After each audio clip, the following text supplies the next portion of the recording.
Chapter 175. That's indeed a good thing. That stone is the key to another world, Peita said with a mysterious smile. The key to another world? What do you mean? Everyone's curiosity was piqued, including Fengwu. Fengwu didn't know what the stone was for. After hearing Peita's words, her curiosity was piqued as well. She turned her little head and stared at Peita. Peita smiled gently and elegantly. Do you still remember the place where the last test was when we took the entrance examination? It was a magical world with all kinds of opportunities and dangers. It was a world created by a genius thousands of years ago, Longzhi Gamer. Legend has it that when Longzhi Gamer ascended to the celestial realm, he left this world called the Mirage in the human world. Notre Dame du Starlight is in charge of it. In the Mirage you can practice all kinds of combat skills and temper your mind power. You can even find all kinds of gifts that His Excellency Longzhi Gamer left in the Mirage. Fengwu's exquisite sensing stone is the key to the Mirage.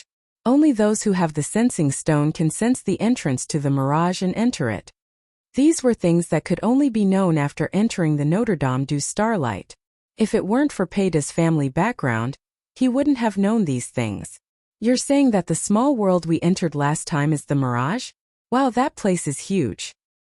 His Excellency Longzhi Gamer is really amazing to be able to create such a world.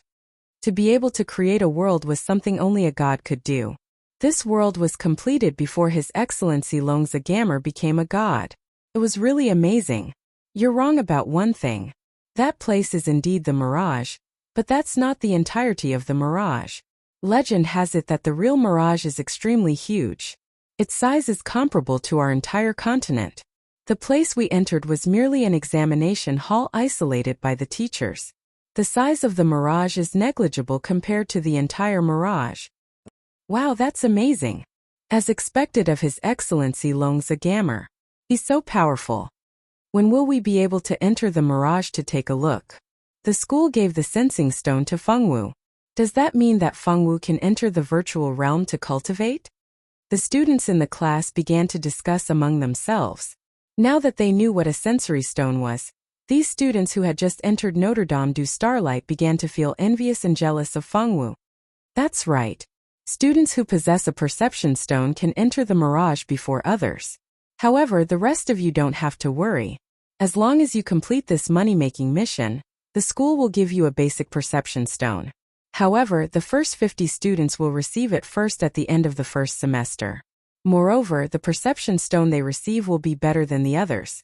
Those ranked after the 50th could only be distributed at the end of the second semester. The basic perception stone could only allow one to stay in the Mirage for 4 hours, the intermediate perception stone could last for 8 hours, and the advanced perception stone had no time limit. One could stay in the Mirage for as long as they wished. However, the advanced perception stone cannot replenish the body's energy. After staying in the Mirage for a certain amount of time, one would have to leave the Mirage to eat or drink potions to replenish their energy. If one stayed in the Mirage for too long, their body would not be able to take it. Over time it would even cause damage to the body. However, the Mirage has taken precautions against this. The Mirage is able to sense the condition of a human's body. If one's constitution is too weak and their energy is insufficient to maintain the Mirage, the overgod of the Mirage will forcefully kick them out. Peyerbay then explained the different types of perception stones, so that the students could better understand them. Since the advanced perception stone is so powerful, what are the uses of the supreme grade perception stone? Silda asked curiously.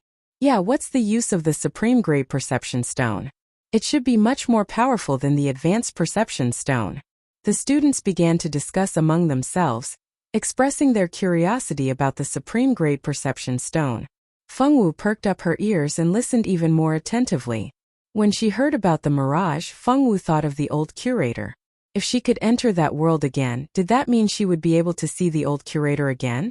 Fengwu really liked the old curator who took care of her. Originally, she thought that she would never see him again. Who would have thought that she would actually be able to see him again? Fengwu's eyes lit up, and the corners of her mouth curved upwards. Emogue hugged the supreme grade perception stone, drooling all over the floor. Finally, he had seen enough and reluctantly returned the perception stone to Fengwu. The supreme grade perception stone is the same as the advanced perception stone. It has no time limit and can stay in the mirage at all times. However, there is one thing that the Advanced Perception Stone cannot compare to. The Supreme Grade Perception Stone can automatically replenish the energy needed by humans. Therefore, those who possess the Supreme Grade Perception Stone don't have to come down to eat like those who have the Advanced Perception Stone. They can stay in the mirage at all times while their bodies remain in a dormant state. However, it's not good to stay in the mirage all the time. It's better to get up and move around a bit. I heard that there was once a person who used a Supreme Grade Perception Stone to stay in the mirage for a month. In the end, when he came back down, he couldn't even walk. He only regained control of his body after 7 days. This lesson tells us that even with the Supreme Grade Perception Stone, you can't stay in the mirage forever. Your body will rust if you don't move around. After Emogue returned the Supreme Grade Perception Stone to Fengwu, he casually took a bite. Peida didn't mind someone stealing his limelight. As expected, Peida's face didn't show any displeasure. Instead, he was curious as to which faction Emogue belonged to. The school didn't allow the seniors to reveal too much to the freshmen, so Emogue must have found out through other channels. Could he be a member of one of those big families? Although the mirage was left to the Notre Dame du Starlight by Sir Longza Gamer, there was more than one place in the mirage. There were several other places in the mirage that were controlled by other families. These families would also use the mirage to cultivate their children. Therefore, other than the people of the Notre Dame du Starlight, only the top forces and families on the continent would know about the existence of the mirage. No need to guess. I'm not one of those people you think I am. My family is just an ordinary small noble. I heard about it from a friend of mine. My friend's family just happens to know some inside information. If it weren't for the fact that we're all classmates at the Notre Dame du Starlight, I wouldn't dare to talk about it outside. Chapter 176. Emogue shrugged. He didn't need to ask to know what Peida was thinking. Emogue wasn't lying. He knew that it was a good friend who told him. He had promised his friend that he wouldn't take the initiative to spread the news about the Perception Stone and the Mirage unless he entered the Notre Dame du Starlight and obtained a Perception Stone among the freshmen. I see. Peida nodded and didn't ask any more questions. After knowing what the Perception Stone was and what it could be used for, the students who hadn't completed their missions exploded with enthusiasm. They wanted to complete their missions as soon as possible so that they could enter the Mirage and gain experience. Fengwu's top-grade Perception Stone was, of course, so terrible that it attracted a lot of attention. Previously, no one knew what it was, so there weren't many people who wanted to see it. However, after knowing how precious the Perception Stone was, the number of onlookers immediately increased. Fortunately, Fengwu wasn't a stingy girl. She generously took out the top-grade Perception Stone for the students to see. For the entire day, almost all the students in the class were discussing the Perception Stone. They were even more fascinated by the Mirage. At this moment, Irene was looking at the top-grade Perception Stone in her hand in a classroom of the Sorcerer Department. Her eyes couldn't hide the excitement in them. The Mirage was a magical place. Everything in the Mirage was a bit like the holographic online game world in novels. However, the Mirage didn't need to be connected to the internet, gaming pods, gaming helmets, and the like. One could enter it just by relying on the Perception Stone. She knew that the Mirage hid a huge secret. In the novel, Zicheng had gained the favor of a certain important person in the Mirage. He had learned many lost magic spells and gradually became stronger. Later on, she had used her favorability system to bring that important person to the real world. Then she had caused a reign of terror on the human continent. Oh right. Zicheng's male lead was known in the Mirage. He seemed to be a direct descendant of a certain big family. His family background was extraordinary. He was powerful, handsome, and spoiled the female lead. He was simply the perfect male lead. Tisk, what's so great about it? Just a rock. Is there a need to stare at it for so long? Eve came out again to show off her presence. Ever since Irene obtained the inheritance of the Tomb of the Gods, Eve would find trouble with her whenever she had the chance. She was like a housefly, which was simply annoying. Irene turned her head and pretended not to see him. She didn't want to pay attention to this kind of supporting role that was destined to be cannon fodder. Irene thought proudly. Eve still wanted to say something to hurt Irene, but unfortunately, she was dragged away by Zicheng. Eve could only bite her lip and hope that she could kill Irene with her eyes. Irene. Pretend you didn't see anything. In the first semester, the swordsman department spent most of their time in theory classes. The swordsman department clearly emphasized actual combat, but the teachers did not arrange any actual combat classes. This made the students very disappointed. They could only hope that in the next semester, they would arrange some new classes. Always attending theory classes was the most boring. After the results of the money-making mission were announced, the semester ended just like that. There wasn't even a ceremony for the end of the semester. At the end of the semester, most of the students chose to go home. Ajur and Mogue naturally had to return to their families. Even Fengwu's 3 girls in the same dormitory went home one by one. Only Fengwu was left in the dormitory. Fengwu packed up her things and didn't stay in the dormitory. Tianyue's family had already invited her to stay in their house. Fengwu never knew how to be polite, so she nodded and agreed. For Fengwu, there was nothing better than living in Tianyue's house. There was someone to take care of little Bun. For Fengwu, the saddest thing was that she couldn't eat in the student cafeteria during the holidays. Fengwu said that the food in the cafeteria was okay and cheap. Unfortunately, she couldn't eat it now. Fortunately, Little White had good culinary skills. Soon, Fengwu forgot about the student cafeteria under Little White's feeding. Due to the holidays, Tianyue's family originally worked in the student cafeteria of Notre Dame du Starlight. Now that the students had left, the cafeteria naturally closed. Right now, Tianyue's family had nothing to do at home. Similarly, Tianyue's children were also on holiday. Of course, Tank was included. Fengwu naturally received a warm welcome when she arrived at Tianyue's house. Little Bun was directly carried away by Tianyue.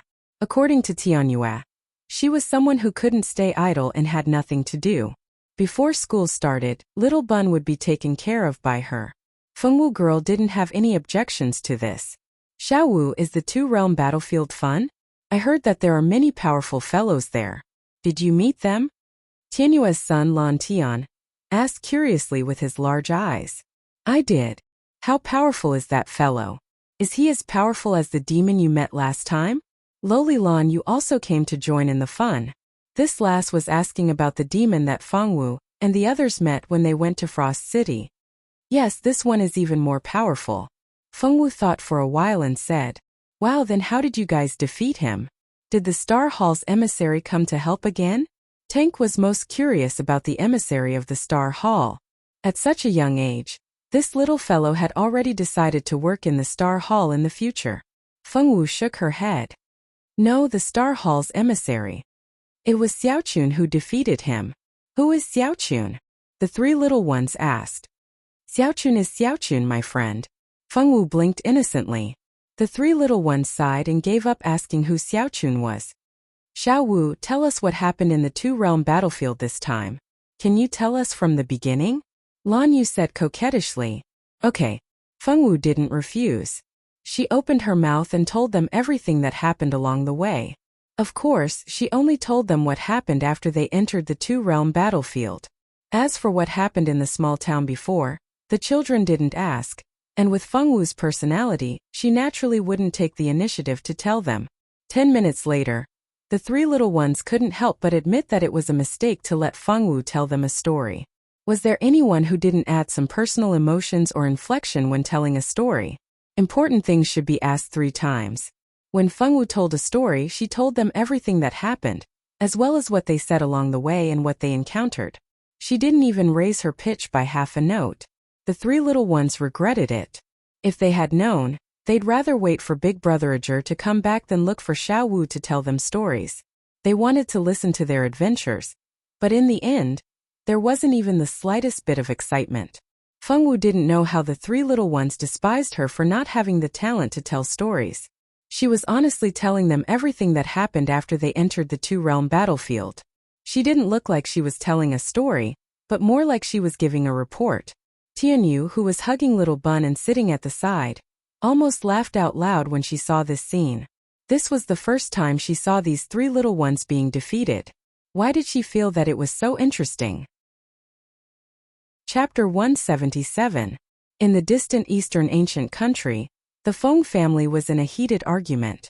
Or rather, it should be said that the Feng family's patriarch, Feng Wuliu, was roaring at his son, the current patriarch of the Feng family, Feng Tianqing.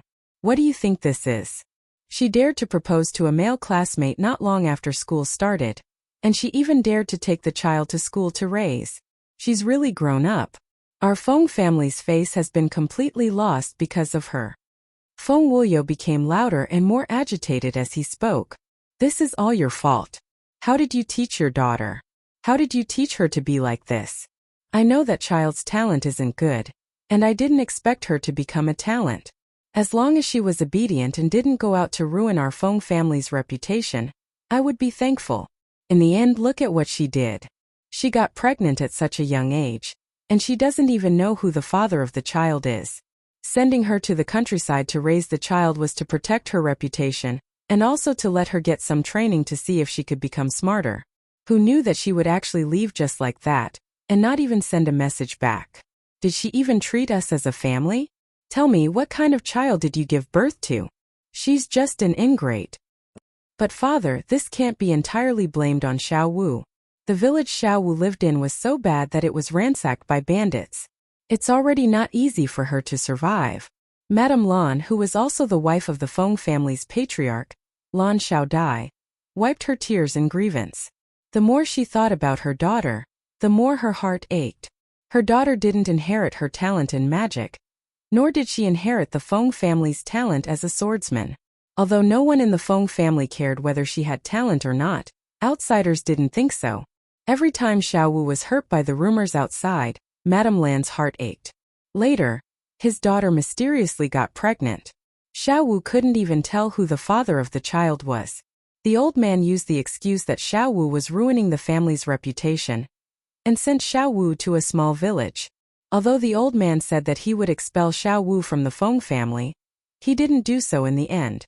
She had originally planned to wait for Xiao Wu to finish her confinement and bring her back 2 years later. She hadn't expected such a tragic incident to happen. She had thought that Xiao Wu wouldn't survive, so she hid in her room and cried for more than a month. It wasn't easy for her to hear from the old man that not only was her Xiao Wu alive, but she had also entered the Notre Dame du Starlight. At the time she had been so happy. She had thought that after a few months, the old man would put in a few good words for Xiao Wu on account of Xiao Wu's survival. She hadn't expected such a thing to happen again. Her poor Xiao Wu. When would she be able to come home again? The more Madame Lan thought about her daughter, the sadder she felt. Her handkerchief was soaked from crying. Feng Juntian held Madame Lan's weak shoulders and comforted her silently. Father, is there some misunderstanding? Xiao Wu only likes. Feng Tianqing didn't finish his sentence. Everyone in the Feng family knew that Feng Wu had a crush on Feng Juantian's good friend, Qiu Ruobai. This matter wasn't a secret in the Feng family. No matter who she likes, the news of her public proposal has already spread throughout the Notre Dame du Starlight. This was personally said by the old vice principal. As long as Feng Wuliu lost face in front of his old rival, he couldn't wait to stuff that disappointing granddaughter of his into her mother's womb and remake her. It was precisely because the vice principal said it that it was even more untrustworthy. Who didn't know that the vice principal and his old man didn't like each other? Moreover, the vice principal had a personality that wished for the world to be in chaos. It was fine to only listen to half of what the vice principal said. But with Xiao Wu's personality, for her to confess and propose in front of so many students, this is too. Madame Lan said softly. It was inconceivable, wasn't it? Although Feng Wu's personality was somewhat extreme and cynical, she was still a very shy girl. If she really dared to confess in front of everyone, why would she have a crush on the son of the Zhou family and not dared to confess for more than 10 years? In the end, when she finally confessed her feelings, she only dared to write a love letter and didn't even dare to open her mouth. Regarding this point, everyone in the Feng family could think of it. However, Feng Wuliu was now so angry that he had lost his rationality. Or rather, he couldn't be bothered to think so much. After being reminded, Feng Wuliu also seemed to have thought of this point and didn't continue this topic. After scolding his son, daughter-in-law and grandson, he mercifully let everyone leave. Madame Lan followed beside Feng Tianqing and hesitated to ask her husband to bring her daughter back. Xiao Wu had never suffered since she was young. Now that she was studying alone in another city, and it was already the holidays, she had nowhere to go. What should she do? Xiao Dai, go back to your room first. Tian come with me to the study. Feng Tianxing didn't turn back to look at his wife and directly walked towards the study after saying this. Madame Lan sighed. It looked like she could only wait for another opportunity. Tian you should persuade your father.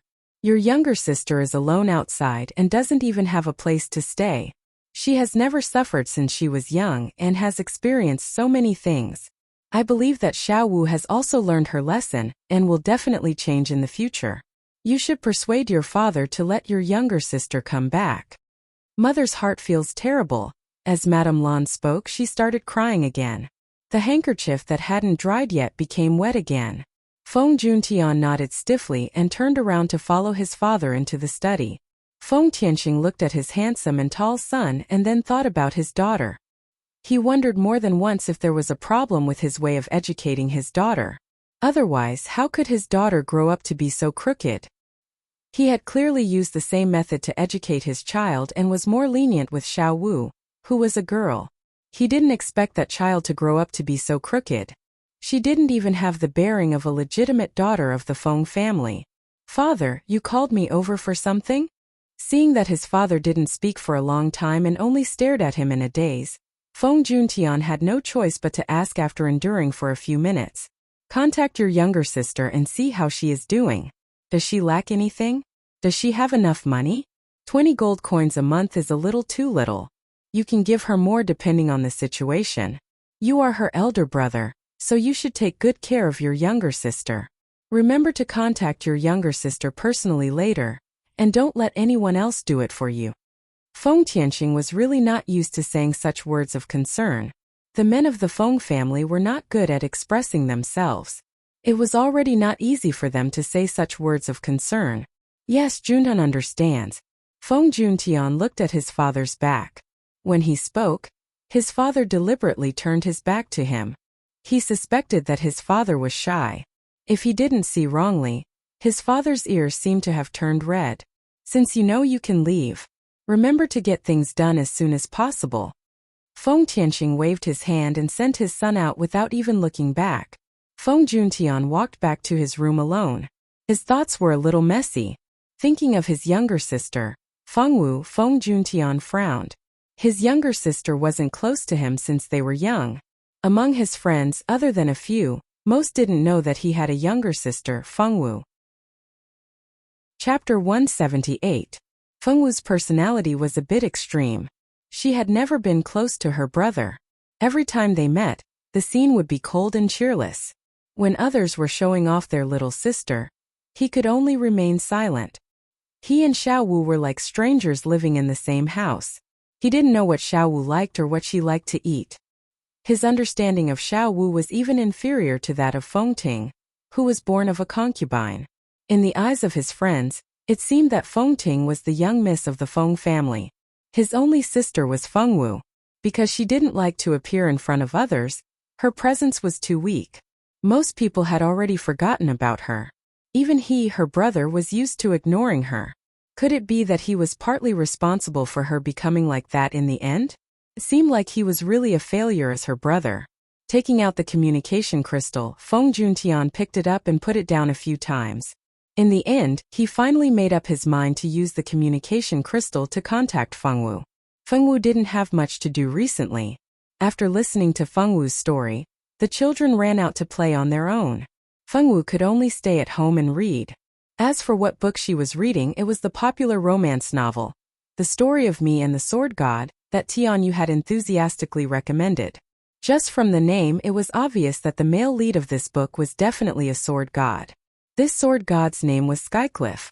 That's right, it was that Skycliff from the Notre Dame du Starlight Mingxi team. Although Skycliff didn't talk much, he was a very famous young talent on the continent. At such a young age, he was favored by many sword masters. They all said that he was the man with the most hope of becoming a sword god. Skycliff's reputation among the younger generation was resounding.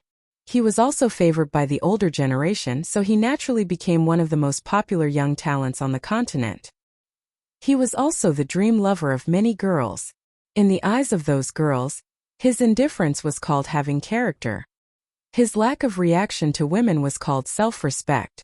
Only having the way of the sword in his heart was also called having ambition. In short, in the eyes of those girls, Skycliff was a young man who looked cold on the outside but was passionate on the inside. He was ambitious and had a strong background. In the eyes of those girls, he was a 100% diamond-level tortoise. The main plot of this book revolves around Skycliff and a noble man. You didn't read wrong, it's a man, not a woman. This book was a romantic novel. The young noble in the book was extremely talented, but unfortunately, he was envied by the direct descendants of the family. In the end, the young noble left in anger and went on an adventure on the continent by himself. Skycliff, on the other hand, was severely injured during a training and was saved by that young man. From then on, the two of them started an ambiguous relationship. Ming Shi, on the other hand, was a great man who loved Skycliff and sacrificed himself for the sake of Skycliff and that young man. This book had climax after climax, and the plot was compact.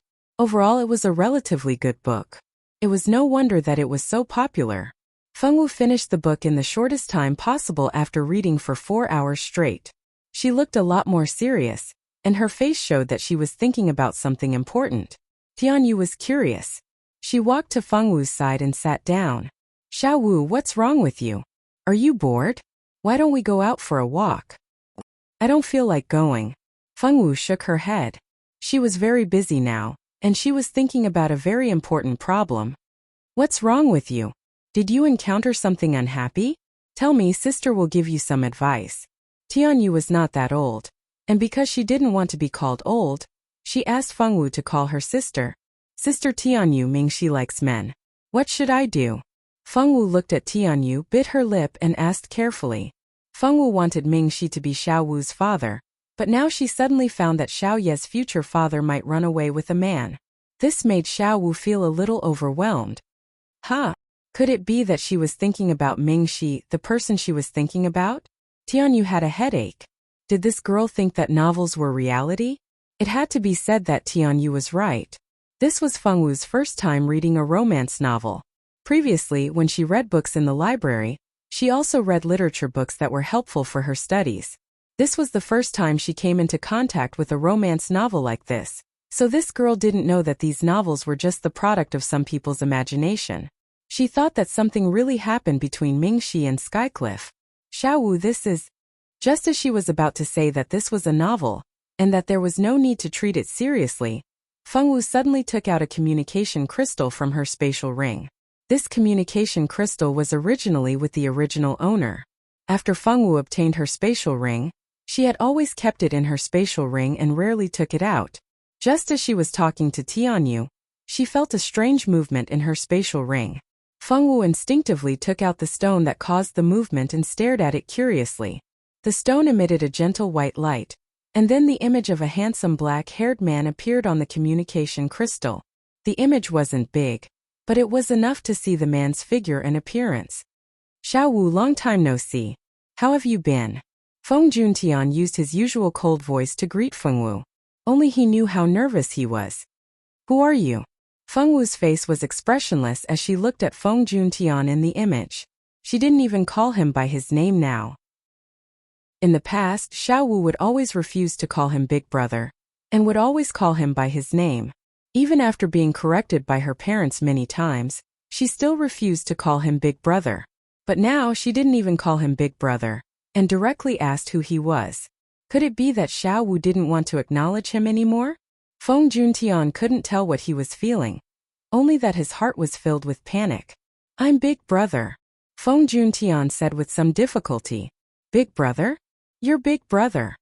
The first thing that came to Fengwu's mind was those little girls who had older brothers at the foot of Mount Yuehua. Those girls' older brothers always helped those girls to make trouble for her. Now that she had an older brother, would this older brother also play with her and help her no matter what happened? Just like those children's older brothers? Hello Big Brother, I'm Fengwu. Xiaowu was a little happy. She also had a big brother, so she was very happy. What she wanted to do the most now was to bring her big brother to those little girls who bullied her in the past, and then loudly tell those children that she also had a big brother. Did this mean that they were getting to know each other again? Did this mean that Xiao Wu wanted to let go of the past? If that was the case, then they should get to know each other again. Most importantly, Xiao Wu called him big brother so well that it made his heart melt. Hello Xiao Wu. I'm your big brother, Feng Juntian. Feng Juntian realized that he was very nervous. He had never been so nervous in his life. Chapter 179. After the self-introductions, the siblings fell into silence. They looked at each other, but neither of them spoke. Feng Juntian wondered if he should find something to talk about. It wasn't easy for his little sister to call him big brother, so he wanted to talk to her more. But no matter how he thought about it, he didn't know what to say. Although he had two little sisters at home, they always found things to talk about on their own. They had never asked him to take the initiative to do so. This was the first time he had encountered such a situation, so he was a little confused. Xiao Wu, have a chat with your brother. You haven't seen each other in such a long time, so you should have a lot to talk about. Tianyu sat at the side and couldn't bear to watch any longer. He was Xiao Wu's brother indeed. The siblings were both silent and had the same paralyzed expression. What do you want to talk about? Feng Wu turned her head, her eyes wide open. Tianyu sighed inwardly with a headache and said, You can tell your brother about what happened to you at school and what you want to ask. Feng Wu understood and nodded. She turned to look seriously at the figure in the video. I want to help Little Bun find a father. Why won't he agree? Little Bun is clearly very cute and fun to play with. The girl's voice was filled with grievance. She couldn't understand why Ming-Shi wouldn't agree to her proposal. Before returning to school, Feng Wu had actually proposed to Ming-Shi again. The scene at the time was like this on the bustling street. A young man and a young woman stood quietly by the side. The young man's alluring face and the young woman's beautiful little face became a beautiful scenery on the street. Beside the young man and woman stood several handsome men and beautiful women of different styles. It was truly a group with off-the-charts good looks. Instantly, countless people turned their heads to look at them from time to time. The people standing there were Ming-Shi and Feng Wu's group. After returning to Central City, Ziqing had used some excuse to leave with Eve and Rika. Feng Wu and the others were also saying goodbye to Ming-Shi's group. Seniors, will meet again at school. A juror waved at the seniors. I hope we'll meet again in the future, seniors of Notre Dame du Starlight.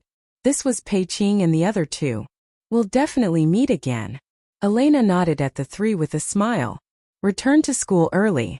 You're still freshmen. It's not good to be absent for too long. Arguros. A juror led the other members of the expert team to say goodbye to the seniors of Ming-Shi team. Feng Wu, on the other hand, kept staring at Ming-Shi without blinking. Ming-Shi was forced to stare at the girl for a full 10 minutes. In the end, he couldn't take it anymore. He coughed softly and said, Xiao Wu, do you have something to tell me? Do you have a cold? Feng Wu finally spoke. As soon as she spoke, everyone else stopped talking. They were waiting to watch the show between the two of them. No, it's just that my throat is a little dry. I'll be fine after drinking some water. Ming-Shi could only find an excuse to explain. Here's some water. Feng Wu took out a water bottle from her space ring. Her eyes were bright as she handed the water bottle to Ming-Shi. Her little face was full of anticipation. She looked like a cute puppy waiting for its owner to stroke its fur. Ming-Shi was shocked by his own imagination. He really couldn't tell Feng Wu that he didn't want to drink water. He couldn't say no, so he took the water bottle.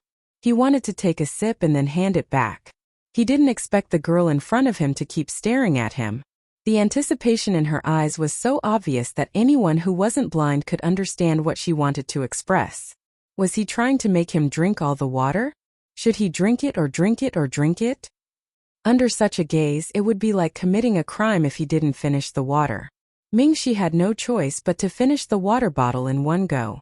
When he finished the water bottle, he was about to say thank you. He didn't expect another bottle to be handed to him. The corner of Ming-Shi's mouth twitched.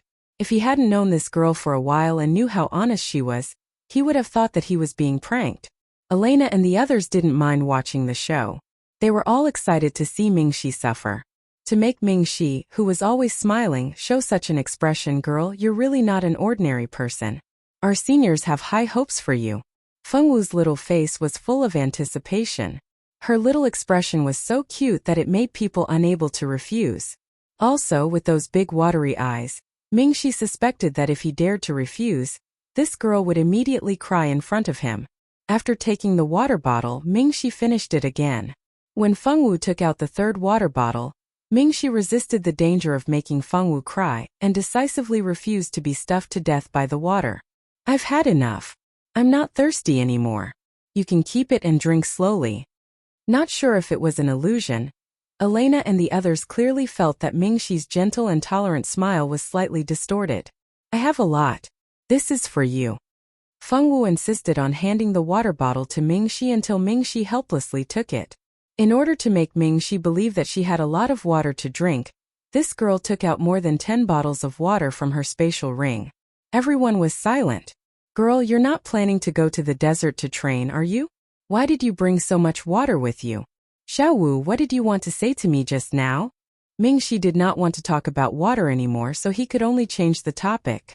Fengwu did not know that Mingxi wanted to change the topic. She obediently put away the water bottle, then stared at Mingxi for a full minute before saying, "Please marry me." Mingxi thought of many possibilities, but he did not expect Fengwu to stare at him for so long just to say this. Not only did Mingxi not expect this, even Elena, Ajur, and the others did not expect this. They all thought that Fengwu had long forgotten about the matter of proposing to Mingxi. They did not expect this girl to still not give up. There were so many people here, which one of them was not smart? They all felt that the way Fengwu looked at Mingxi was not like how one would look at a lover. Her eyes were very clean and pure, but there was no love in them. Instead, there was a deep attachment. It was as if she saw another person through Mingxi. Others might not be able to understand this feeling. At most, they could tell that Fengwu did not love Mingxi. But Mingxi could feel that Fengwu's eyes were always looking at another person's figure through him. He thought of the love letter Fengwu wrote to him. It said that he looked like her master. At the time he laughed it off, but he somewhat understood who Fengwu saw through him. Chapter 180. Xiaowu, why must you marry me? You're still young. A girl of your age is still a half-grown child. It's still too early for you to get married. Mingxi admitted that he had a good impression of Fengwu. Anyone would have a good impression of such a pure and almost transparent girl. But right now it was just a good impression. It couldn't be considered love or anything like that. Moreover, as he said himself, Fengwu was really too young. At most she was only 15 years old. At such a young age, it was a little too early to say that she was getting married. He even suspected that Fengwu really knew the meaning of marriage. Because you're like my master. Master said that if I want to get married in the future, I must find a good man like him. Fengwu used a soft and sweet voice to honestly say the words that her master had used to trick her back then. The group of experts instantly felt several black lines slide down their foreheads. Young lady, can you not be so honest? The few of them carefully looked at Mingxi's expression. No one would be happy to hear that the reason for their marriage proposal was because of an elder who looked like this young lady. Sure enough, Mingxi's mouth twitched a few times. His eyes seemed to reveal a deep sense of helplessness and understanding. I'm sorry, Xiaowu. I still have to reject you. Oh. Just when everyone thought that Fengwu would be upset, she only nodded calmly. There wasn't even a trace of disappointment on her face. Mingxi didn't want to continue the topic of marriage proposal. After saying goodbye to Fengwu and the others, he immediately left with his people. When he left, his footsteps were a little messy and he walked a few steps faster than usual. Although he still looked so elegant, no matter how you looked at it, it looked like he was running away. And then, the last time they met last semester, the proposal ended in failure. From the day they parted outside the school, they didn't even see each other in school until the end of the semester. Feng Juntian didn't know who his sister wanted to propose to, even though his grandfather had told him that his sister had boldly proposed to a classmate in school. However, Feng Juntian didn't believe her. He knew Fengwu's personality very well. She would never propose to someone in public. Thus, after hearing Fengwu's words, Feng Juntian decisively misunderstood. He took a deep breath and looked at Fengwu in the video awkwardly. It wasn't easy for him to reconcile with his sister.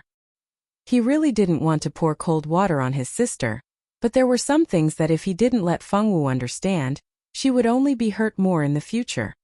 Xiaowu, I know you only have Ruobai in your heart, but you and Ruobai are really not suitable. Brother believes that in the future, you will definitely find a man who truly loves you. He deliberated over and over again, using the least hurtful words he could think of to express his meaning. Originally, Feng Juntian thought that Fengwu would be hurt and throw a tantrum after hearing these words. He didn't expect her to be so calm that it was somewhat abnormal.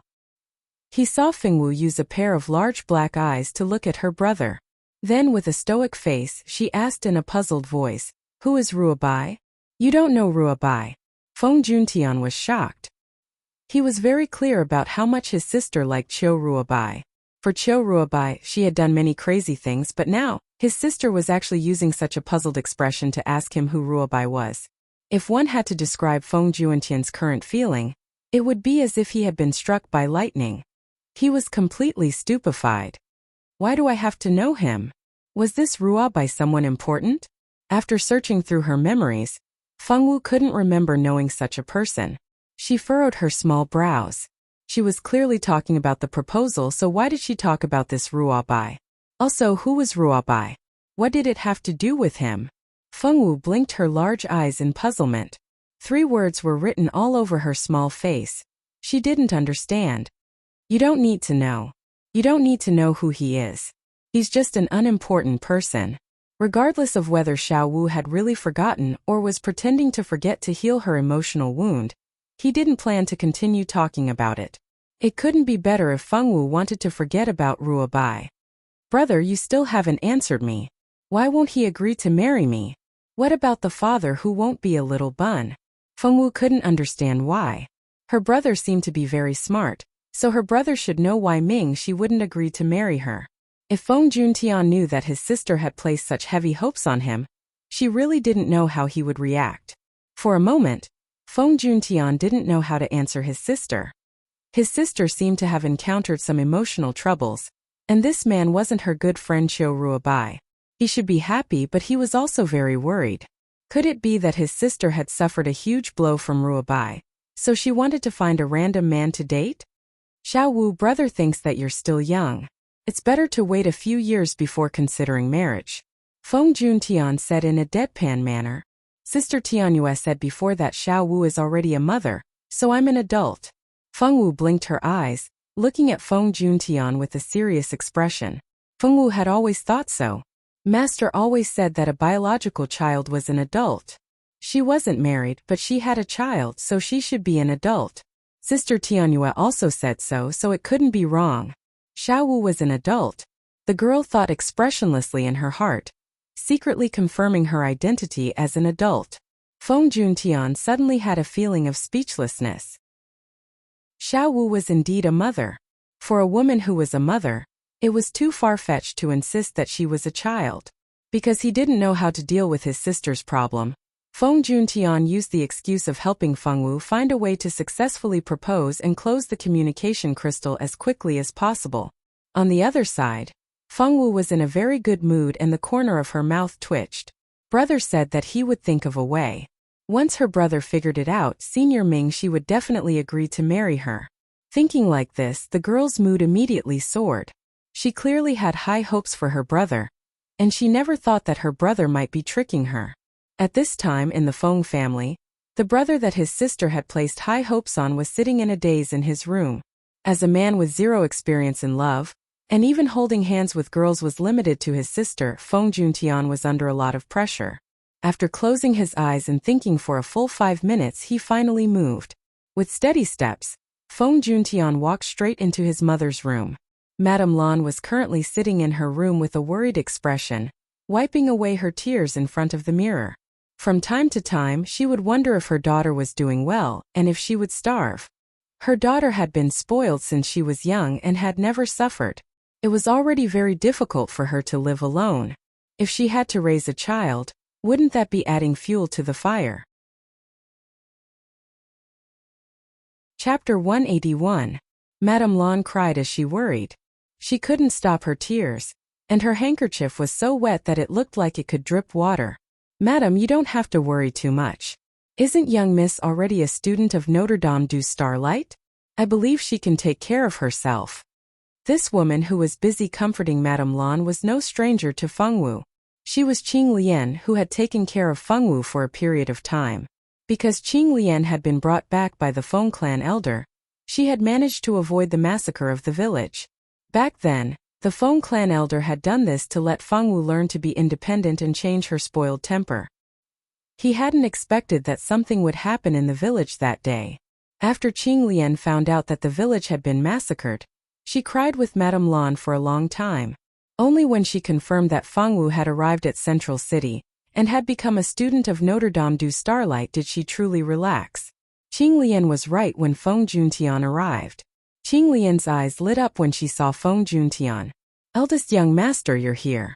Hurry and persuade Madame. What if Madame continues crying like this? It'll hurt her eyes. Aunt Lian, you can leave first. I'll talk to Mother." Feng Juntian was very similar to the Feng clan elder. They both didn't like weak women, but his mother was a woman who was as gentle as water. In Feng Juntian's impression, his mother's greatest hobby was crying. When she was in a good mood she would cry. When she was in a bad mood she would cry. When she heard about sad things she would cry. When she saw a tragic scene in a novel she would cry. He remembered that when he was young, he had learned sword skills from his grandfather. At that time he would be covered in wounds every day. His mother would always cry as she applied medicine for him. Later on, he was scared by his mother's tears and didn't dare let his mother see his wounds anymore. His grandfather always said that he hoped that his sister wouldn't be like his mother. Their Feng family's girls couldn't cry so easily. He had never understood why his father, who had grown up under his grandfather's teachings, would fall in love with a woman like his mother, who was like water.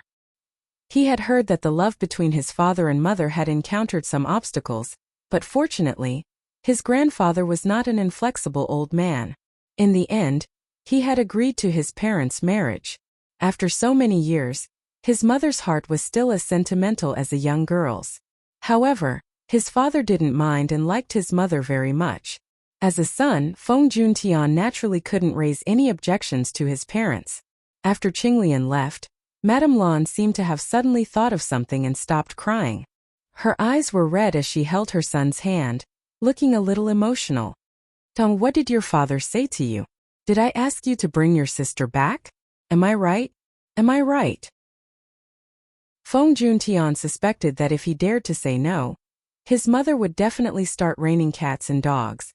"Mother, I have something to ask you," Feng Juntian said expressionlessly with a stoic face. Madame Lan was stared at by her son's stoic face and forgot all her questions. "What is it?" This son of hers was usually taught by Feng Wuliu and Feng Tianxing.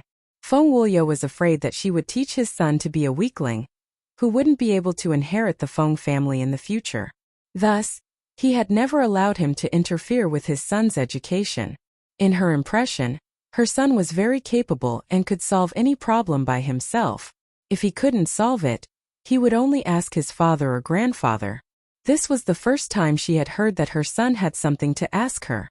This made Madame Lan instantly wonder if she had heard wrongly, or if she had not woken up yet. "Mother, I want to know how to make a man agree to marry a woman." In the Feng family, only his mother would be infatuated with those romance novels. Thus, in Feng Juntian's heart, his mother, who had read so many romance novels, should be able to tell him the answer. "Ah!" Madame Lan's eyes widened in shock. "Could it be? Tian, are you finally fallen in love?" Her voice changed because of her excitement. "It's not me, I'm asking on behalf of a friend." He didn't dare to say that he was asking on behalf of Fengwu. He was afraid that his mother, who had an unusually strong mind, would think too much.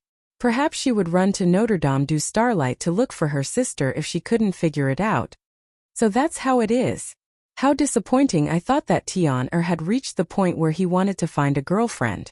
She thought that Sun Mu was finally enlightened, but it turned out that she had been happy for nothing. Feng Juntian's mouth twitched imperceptibly.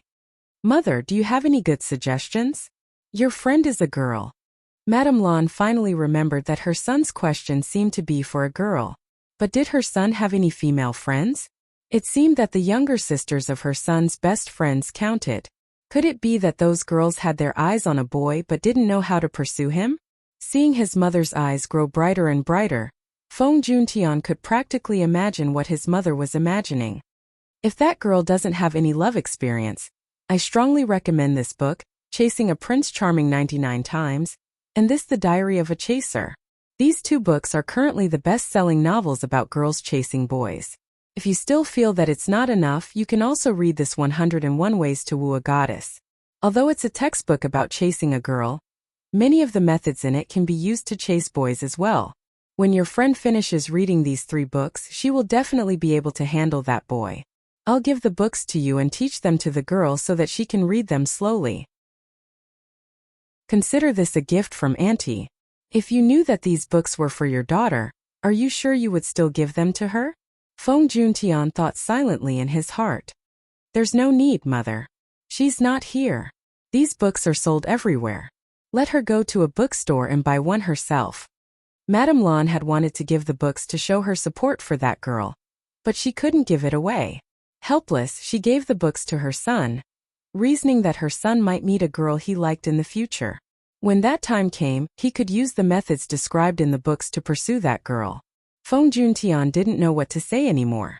He took the 3 books that he definitely didn't know how to read and went straight back to his room to contact Fengwu. After telling Fengwu the names of the 3 books, Feng Juntian heaved a sigh of relief. Although he knew that Xiaowu was still too young and shouldn't fall in love and get married too early, he just couldn't say no to those clear eyes of hers. How come he never knew that Xiaowu's eyes were so beautiful? Just one look from her was enough to melt his heart as an older brother. Meanwhile, far away in Central City, Fengwu received Feng Juntian's communication request and found out the names of the 3 books from him. After Fengwu hung up, she immediately left the little bun in Little White's care and went out to buy the books alone. Chapter 182. After buying 3 best-selling books from the bookstore, Fengwu began a serious life of reading books. After memorizing all the methods to chase after a man and a woman mentioned in the books, Fengwu began to worry again. Where was Senior Mingxi? The coincidental encounters mentioned in the books included giving flowers, giving precious jewelry, all kinds of compliments, and finding an opportunity to go through thick and thin with the other party. Blocking a sword for the other party, not abandoning the male protagonist when he was in a difficult situation, silent care and comfort, and many other methods that she saw in the books, how to implement when there was no male protagonist, asking for explanations, asking for help, and all kinds of other things. Fengwu didn't know what to do, so she could only use the communication crystal that Ajur gave her to stop harassing her good friend. Xiao. Ajur didn't expect that Xiaowu would think of looking for him in just a few days after they separated. He always thought that with little Fengwu's personality, even if they didn't contact each other during the holidays, she wouldn't have any reaction. Ajur, what should I do if I can't find Senior Mingxi? Fengwu looked at Ajur with a wronged expression. Her pitiful appearance made her look like some kind of small animal, making people want to stroke her fur. Ajur suppressed the urge to pat the girl's little head and seriously helped Fengwu think about it. Then, he came up with a more reliable idea. Xiaowu, go to the virtual realm. During the holidays, Senior Mingxi might go home.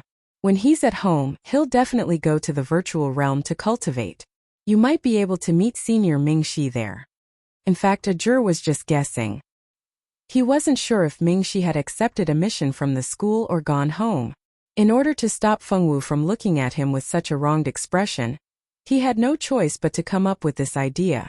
At worst, if she didn't meet Mingxi, he would say that the virtual realm was too big and let her search in peace. By the time she did that, the holidays would be over. This was a great idea. How could he be so smart? The virtual realm? How? Fengwu blinked, her eyes filled with innocence. After teaching Fengwu the way to sense the virtual realm, Fengwu finally hung up the communication crystal, satisfied. On the other side of the communication crystal, Ajur sat silently at the head of the bed, staring blankly at the communication crystal. That heartless brat actually hung up on him. After learning the way to find Mingxi, Fengwu told Tianyu about it. Then, she handed the little bun over to Little White and ran into the room alone to sense the door to the virtual realm. The method Ajur told Fengwu was very simple. As long as she emptied her mind and connected her mind to the sensory stone, she would be able to sense the door to the virtual realm. Then her mind would leave her body and transform into another person to enter the virtual realm. When the other person formed by the mind went into the virtual realm, the physical body in the outside world would be protected by the sensory stone. If there was any danger, the mind would be forcefully pulled out of the door to the virtual realm.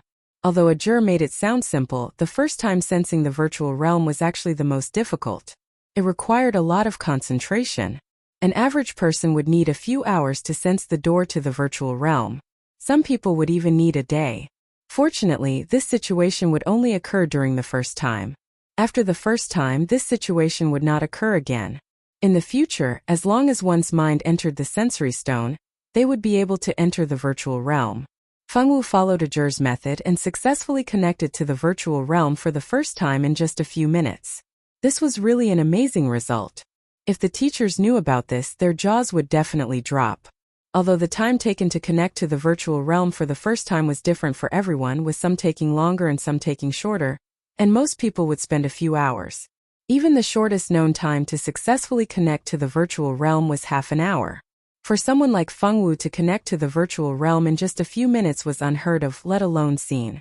When Fengwu successfully connected to the virtual realm, she felt that her consciousness seemed to have entered a strange place. She came to a long crystal wall tunnel. In front of the tunnel was an open door. Behind the door was a white light, and it was impossible to see what was behind it. At this time, there were many people moving forward in the tunnel. Their goal was very similar. The door in front of them. Old Four, how's the mission? Did you complete it? Don't talk about it. I was unlucky and got killed. I wasted a mind power recovery potion to come back here. Don't let me find the bastard who shot me in the back. I'll kill him 10 times over if I find him. Aaliyah, you changed into a new outfit. It's so pretty. A girl's envious voice rang out. Of course it's pretty. This is the work of Master Ivan, one of the top 100 sewing masters in the virtual realm. How can it not be pretty? The girl said proudly. It must be very expensive. Of course, I spent a total of 500 gold coins to buy it. Do you want to form a party to kill a boss later? Of course, of course. Which boss? Suwantai. Fengwu followed the group forward with a poker face. Along the way, she kept hearing these words that she didn't understand. Fengwu's face was still expressionless. In her heart, one word was written, dumbfounded. If Irene was here and heard these people talking, she would definitely cry out in surprise. This was the rhythm of an online game.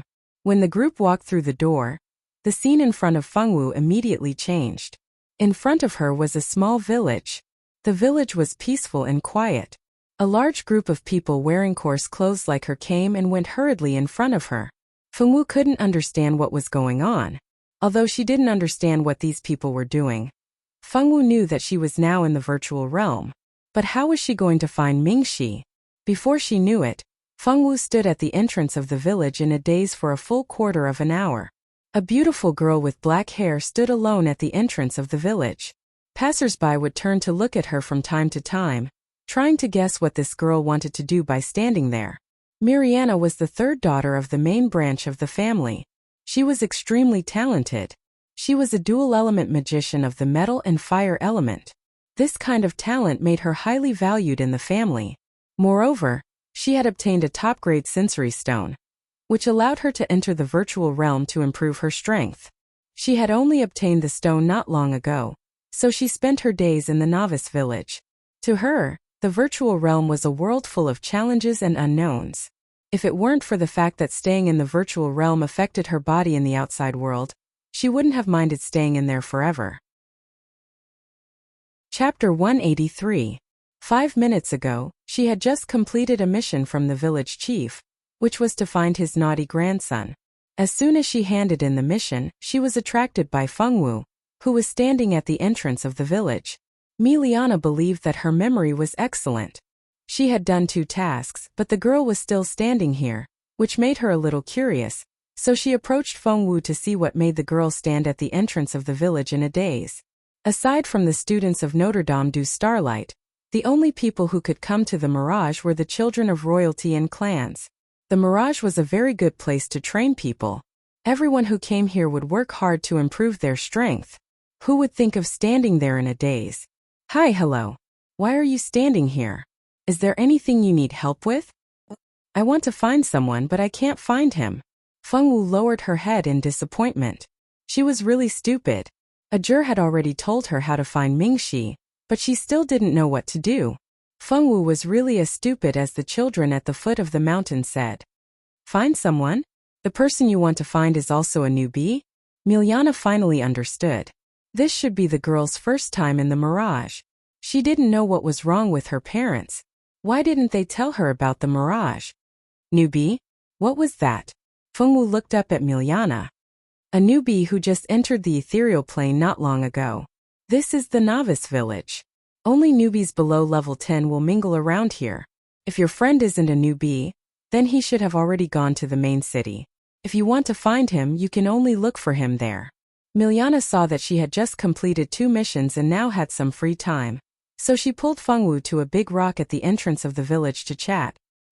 He shouldn't be a newbie, Fengwu said uncertainly. If he isn't a newbie, then he wouldn't be in the novice village. If you want to find him, then work hard to level up. Oh right, do you know how to level up? Milyana wasn't looking down on the girl, but she looked like a fool. No matter how she looked at it, she didn't seem like she knew anything about the mirage. Fengwu lowered her head, revealing a black head. This meant that he didn't understand. Milyana thought to herself and came to the conclusion that this was a shy and sensitive. My child. Seeing that Fengwu didn't know anything, Miryana kindly told Fengwu some basic knowledge and taught Fengwu how to open her backpack and check the beginner's guide in the backpack. Alright, you've understood everything you need to understand. If you don't, you can look at the beginner's guide. I'm going to do a quest. You should go and accept a quest as well. Hurry up and reach level 10 so that you can leave the village and find your friends in the main city. Oh right, let me remind you, when you're doing quests, try your best to find quests that require you to kill monsters. If you want to do it, find a few more people. The monsters in this world are just as powerful as the ones in the real world. It's too difficult to fight them alone. Thinking about how powerful the monsters in the woods outside the village were, Milyana wanted to scratch her head. Those monsters were too powerful. Even if they gave more experience, she was just a level 5 noob. She couldn't beat those monsters. Her father also told her to challenge more monsters as it would be beneficial for her. Although she would not be thrown out of the ethereal plane after being killed by monsters in this world, and would only respawn at the respawn point, dying at the hands of monsters would cause her to lose 1 level of experience. If she had not gone to challenge monsters several times and lost a few experience points, she would not have been stuck at level 5. The more she thought about it, the more miserable she felt. After exchanging names with Fengwu, Milyana ran back to the village to find an NPC to accept a quest. After parting ways with Milyana, Fengwu carefully read the beginner's guide. Finally, she had a general understanding of the mirage and knew what she should do. Fengwu looked up at the sky and made a decision. She wanted to level up. As the Fengwu girl secretly decided to level up and look for her husband, she didn't know that in 2 other beginners' villages, 2 of her acquaintances had also entered the mirage. Little Chung, you're too amazing. You actually got a perception stone. This is great. We can also enter the mirage to train. Eve was dressed in a beginner's robe. She looked energetic and didn't look depressed at all after being given a major demerit. Yeah, Little Chung, you're too amazing. Although she didn't get a perception stone was still good. Rika also knew that her relationship with Zicheng wasn't as good as Eve's, so she didn't feel dissatisfied. It's nothing. It just so happened that my friend had a perception stone, so I bought it. Of course, Zicheng didn't tell the truth. The perception stone in her hand was exchanged with favorability points. In her favorability system, there was nothing good, so the points needed to exchange for a perception stone weren't very high. She exchanged a perception stone for herself and Eve. Eve was the first person she recruited after coming to this world, so she naturally treated her better. As for Rika, her favorability points with Rika had reached more than 90. If she worked a little harder, it might reach 100. That was why she exchanged a perception stone for her. As expected, after Rika got the perception stone, her favorability points increased by another 2 points.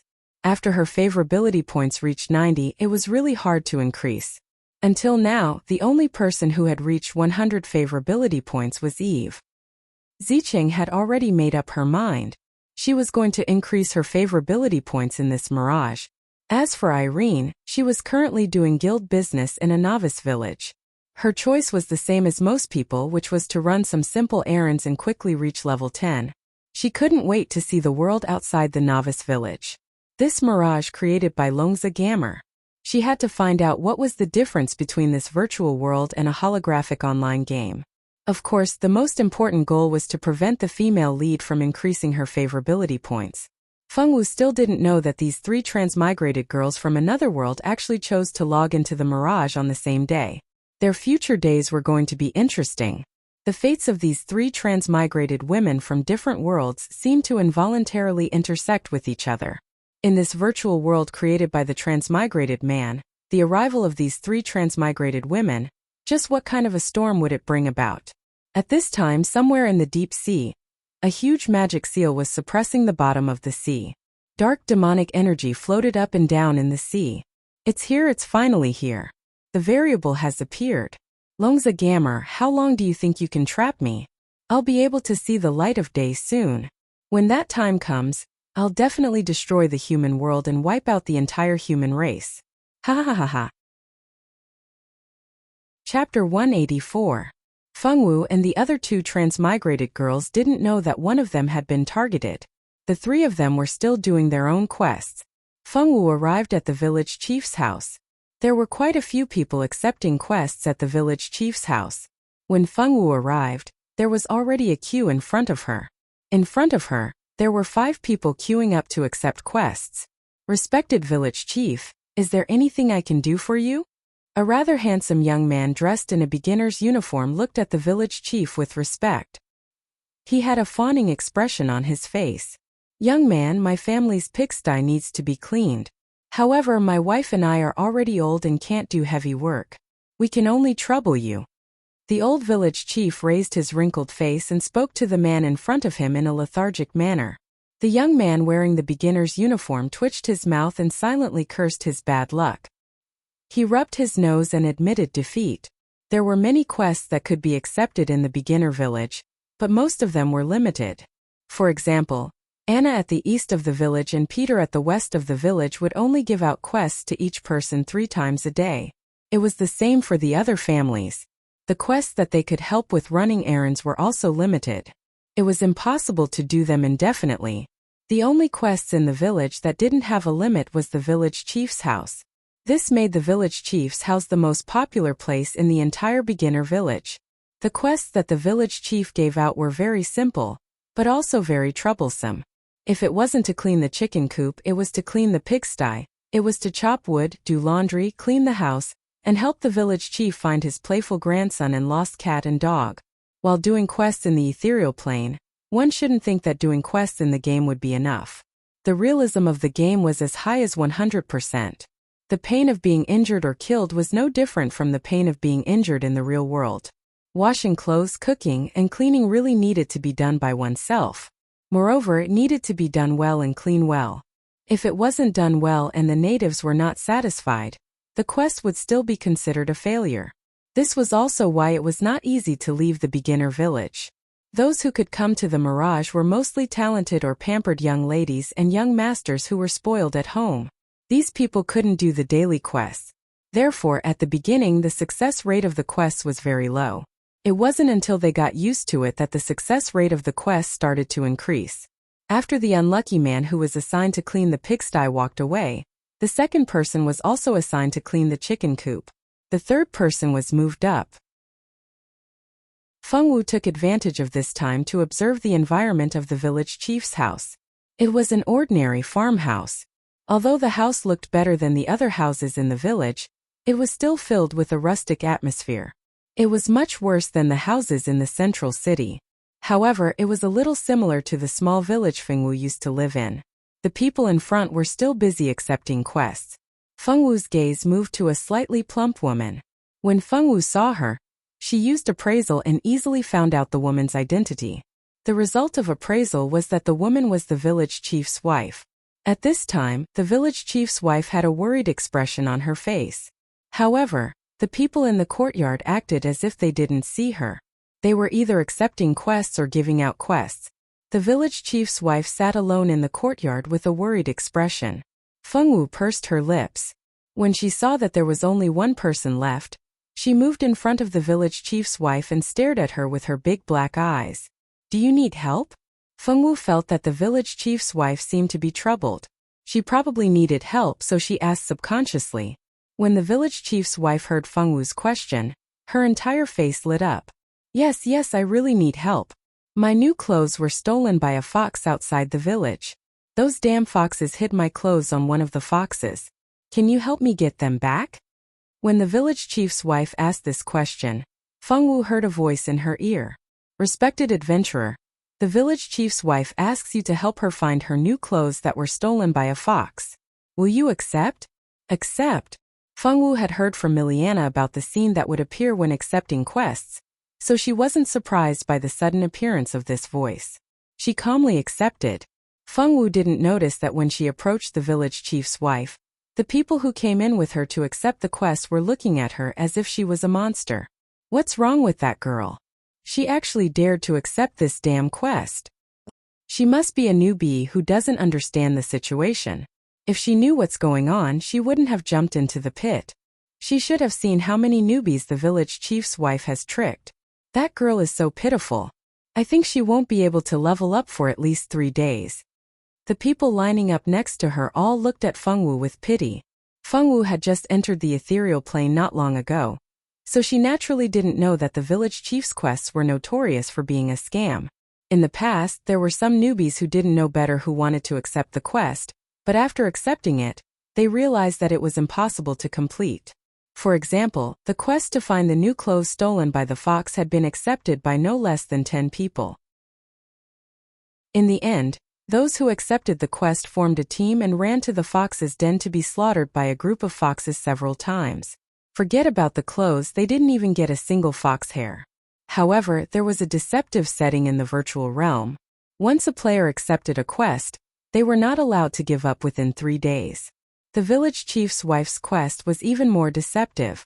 Before the player completed or gave up on the quest, they were not allowed to accept any more quests from the natives. This setting was only discovered by those who had been deceived. They immediately cried until they almost fainted. Could you be any more deceptive? Do you dare? Do you dare? After so many seniors used their blood and tears to summarize the 4 biggest quests that couldn't be accepted in the beginner village, no one dared to go to the village chief's wife to accept a quest. From then on, one could see an auntie who looked like she was going through menopause sitting there and sighing. No one would have thought that today, on this very day, a cute little black-haired loli would actually be fooled. Not only was she fooled, she even accepted this extremely dangerous mission. With the little loli's appearance, if she could complete the mission, they would be willing to twist their heads off and let her sit on it.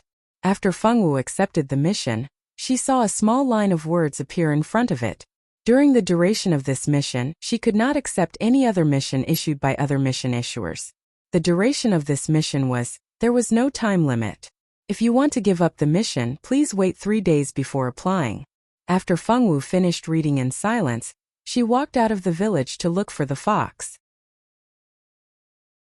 Chapter 185. The foxes outside the village were easy to find. On the grassland outside the village, there was a large group of foxes. At this time, these little foxes were lying on the grass one by one, basking in the sun. They all looked very leisurely and did not take these passing adventurers seriously at all. As for the adventurers, they all stayed far away from these little things and did not want to get close to them unless it was absolutely necessary. The monsters in the novice village would not take the initiative to attack unless an adventurer attacked them first. Otherwise, these little monsters would not take the initiative to hurt people. Although these little guys looked petite and cute, in fact, each of them had a strong fighting power. Not to mention a one-on-one fight, even if they teamed up to fight together, they would not be able to defeat these cute little guys. Fengwu walked alone to the territory of the foxes. Their appearance was similar to the common foxes on Earth. These little monsters were designed by Longza Gamer according to the animals in his memory. These little monsters were not real. They were not endowed with intelligence and were just the most ordinary low-level magical beasts. As soon as Fengwu saw these little guys, she knew that she could not communicate with them because she could not feel their hearts. She wanted to find the village chief's wife's new clothes, which were hidden on one of the little foxes. Feng Wu took out the novice weapon given by the Mirage Lord, a rusty iron sword. She tried to poke the little fox with the iron sword. It was just a gentle poke, but it was like poking a hornet's nest. The little fox, which was lying on the ground basking in the sun and looked lazy, instantly turned from a cute little thing into a ferocious big monster. They all had fierce eyes, bared their teeth and drooled. Their twisted hairy faces were full of murderous intent. The little foxes stared at Feng Wu with fierce eyes, their claws fiercely digging the ground a few times, and then they jumped toward Feng Wu to bite her. How painful it would be to be bitten by those sharp teeth. No wonder the people here would rather do those difficult tasks than to farm monsters. These monsters were really ferocious. With 100% realism, he believed that not many people would want to torture themselves and experience what it felt like to be bitten by a fox. Feng Wu brandished her sword, and a set of falling flower sword technique was used by her to perfection. Those little foxes that pounced on Feng Wu were unable to gain any advantage. The adventurers passing by in the distance were naturally very surprised when they saw this scene. No one would have thought that this black-haired little loli actually had such ferocious lethality. With the combination of the falling flower sword technique and windward willow leaf steps, those little foxes that took the initiative to attack were all taken care of by Feng Wu. A pile of copper coins, furs, and other materials fell on the ground. In the pile of materials, a woman's underwear was so obvious in the middle of the road. Feng Wu calmly picked it up, and a line of words immediately appeared in front of her. The quest has been completed. The adventurer can return to the village head's wife to complete the quest. Feng Wu's mood was very good as she put it back into her backpack, and went to find the village head's wife to receive the reward. Feng Wu's level, because of killing so many foxes, unexpectedly rose to level 3 all of a sudden. This could be considered to be leveling up very quickly. In fact, the people in the novice village all knew that killing monsters to level up was much faster than doing quests. But they couldn't beat those ferocious beasts outside the village, so what could they do? They could only watch those little magical beasts that were raised outside the novice village live freely. And they had to painstakingly help those natives wash the toilets, clean the chicken coop and the pigsty. There was simply nothing more miserable than this. They didn't know that the ethereal plane was originally a place to train people. How could it really be like online games where the monsters were easy to kill and give them experience? In the ethereal plane, all the monsters were designed according to the real magical beast's strength in the outside world. If they wanted to easily kill the monsters, sure, but they had to work hard to improve their strength. One day they would be able to do it. At this time, Feng Wu didn't know that after she left, there were a few adventurers who didn't believe in heresy at the place where the foxes lived. They thought that those little foxes weren't as strong as the legends said. If they were really that strong, how could they be so easily defeated by a little girl? Unfortunately, those few people used their own personal experience to tell everyone what it meant to seek death. They saw those few guys rush into the group of foxes, and just as they released a skill, they were killed by a group of foxes and sent back to the resurrection point. Those few people who didn't believe in heresy at this time called out in their hearts. Why did they have to be so cheap? Didn't they see that others were hiding far away? Why did they have to be heroes? Not to mention how regretful those people were in their hearts. A super realistic death experience was enough to make them suffer a lot. Those with a weaker heart would be so scared that they wouldn't be able to sleep for a few days. On the other hand, those who were watching from the side silently retracted their feet and patted their frightened little chests. It was too scary, wasn't it? It was too bloody. Fortunately, they were slow and didn't rush over in the first place. Otherwise, they would have been sent back to the resurrection point. Honorable adventurer, did you bring back my new clothes? The village chief's wife looked at Feng Wu expectantly and asked. Feng Wu nodded and then took out a piece of underwear from her personal backpack. This was the new clothes that the village chief's wife threw away. You're really too strong, honorable adventurer. I must thank you properly. Your swordsmanship is so powerful. Then I'll give you this sword. With this sword, your combat strength will definitely be stronger. The chubby village chief's wife smiled as she took out a black longsword. Feng Wu received it expressionlessly, and then the sword's information appeared before her eyes. It turned out that this was a bronze-ranked longsword. It didn't have any other attributes, but it was much sharper than Fengwu's novice iron's word peak. However, this was enough for Fengwu. Fengwu received the weapon in a good mood and said thank you to the village chief's wife. Honorable adventurer, my friend, Madame Luna, seems to have something on her mind recently. I think you should be able to help her. Can you help me see her? The village chief's wife's chubby face smiled amiably. Fengwu nodded and said okay, then accepted the quest to find Madame Luna. If Irene was here, she would definitely shout. This was actually a chain quest. Generally, this kind of quest would have good things at the end. And while Fengwu was doing this, Irene and Ziqing were busy with their own quests. Ziqing lived in a world that didn't have such things as virtual online games. She wasn't the kind of person who liked to read novels, so she didn't know much about virtual online games. Although she didn't understand virtual online games, she had played some ordinary mobile games and web games. After entering this world, Ziqing felt that this world was somewhat similar to a game. Therefore, she had some guesses in her heart, but she still couldn't be sure. Chapter 186. As for Irene, she was now very sure that this was a virtual world created using the virtual world as a foundation. In her previous life, she was a gaming veteran. She had played some of the more famous games. Although she had never played a real virtual game, she had read quite a few novels about it. She didn't believe that with her many years of gaming experience, she wouldn't be able to find a hidden quest. At this moment, Irene didn't know that sometimes, gaming experience could mislead people. Just like now, she didn't do anything proper. Instead, she went around looking for some inconspicuous natives to curry favor with. In the end, after pleasing them for half a day, she didn't get any benefits. After working hard for an entire day without any benefits, she decisively gave up and obediently went to do quests. Irene was also a ruthless person. When she received the quest to kill monsters and find items, she also accepted it and successfully completed it.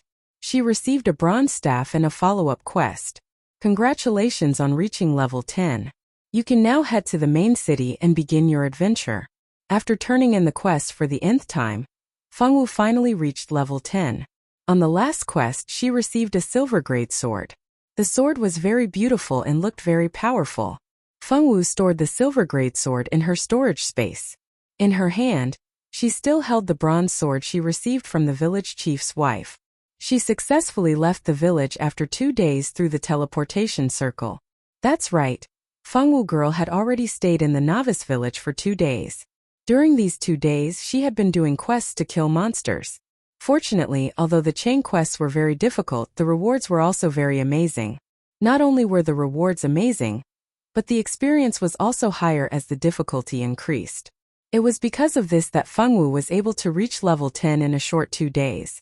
She could leave the novice village and head to the new map. Through the teleportation circle, Fengwu and the other level 10 newbies were teleported to the main city, Xihua City.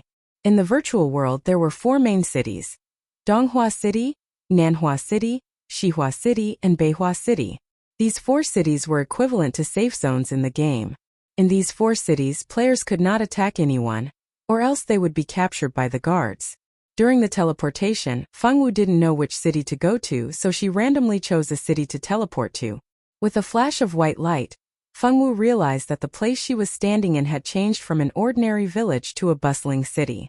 Come, don't miss out on this opportunity. This is the genius alchemist's new creation, a top-tier recovery potion. It can instantly recover mana. Just 20 silver coins. Take a look. A defensive robe made by a famous master tailor in the Mirage. Only 20 gold per piece. I'll repeat myself 3 times. If you're interested, hurry up and make your move. Bronze-ranked items are on sale. A must-have for Smurf accounts. There's no need to worry about farming monsters. What are you waiting for if you don't get it now? Magical Beast Egg. Only 10 gold per piece. There's a limited supply. Hurry up and buy. Fengwu looked around curiously. She was extremely curious about this magical world. For a moment, she almost forgot that her main purpose in coming here was to find Ming Shi. After strolling around the bustling streets, Fengwu bought 5 steaming buns at the end of the street. After eating all of the meat buns, she rubbed her bloated belly, her face filled with satisfaction. After eating her fill, Feng Wu finally found the Swordmaster Guild after asking a few kind-hearted natives. Newbies who came out of the novice village had to report to their own guild. There they could receive a set of new clothes for level 10 and below, as well as a reward of 2 gold coins. In the end, the virtual world was different from holographic online games.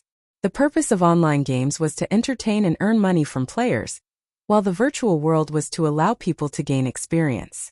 Because of the difference in nature, there were naturally many differences. For example, in the virtual world, money from the outside world could not be brought in. It was unlike online games, where you could spend gold and ingots just by topping up your computer. Everyone in the virtual world had the same starting point. If you wanted money, you had to work hard to earn it. If you wanted to top up money, it was impossible. Fortunately, there were many ways to earn money in the virtual world. You could work to earn money, or you could go to the guild to accept quests. As long as you wanted to, you could always find a suitable method.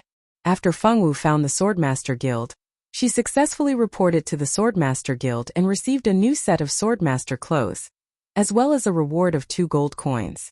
Feng Wu did not have much money on her at the moment. She only had 7 gold coins in total. 5 gold coins were earned from quests.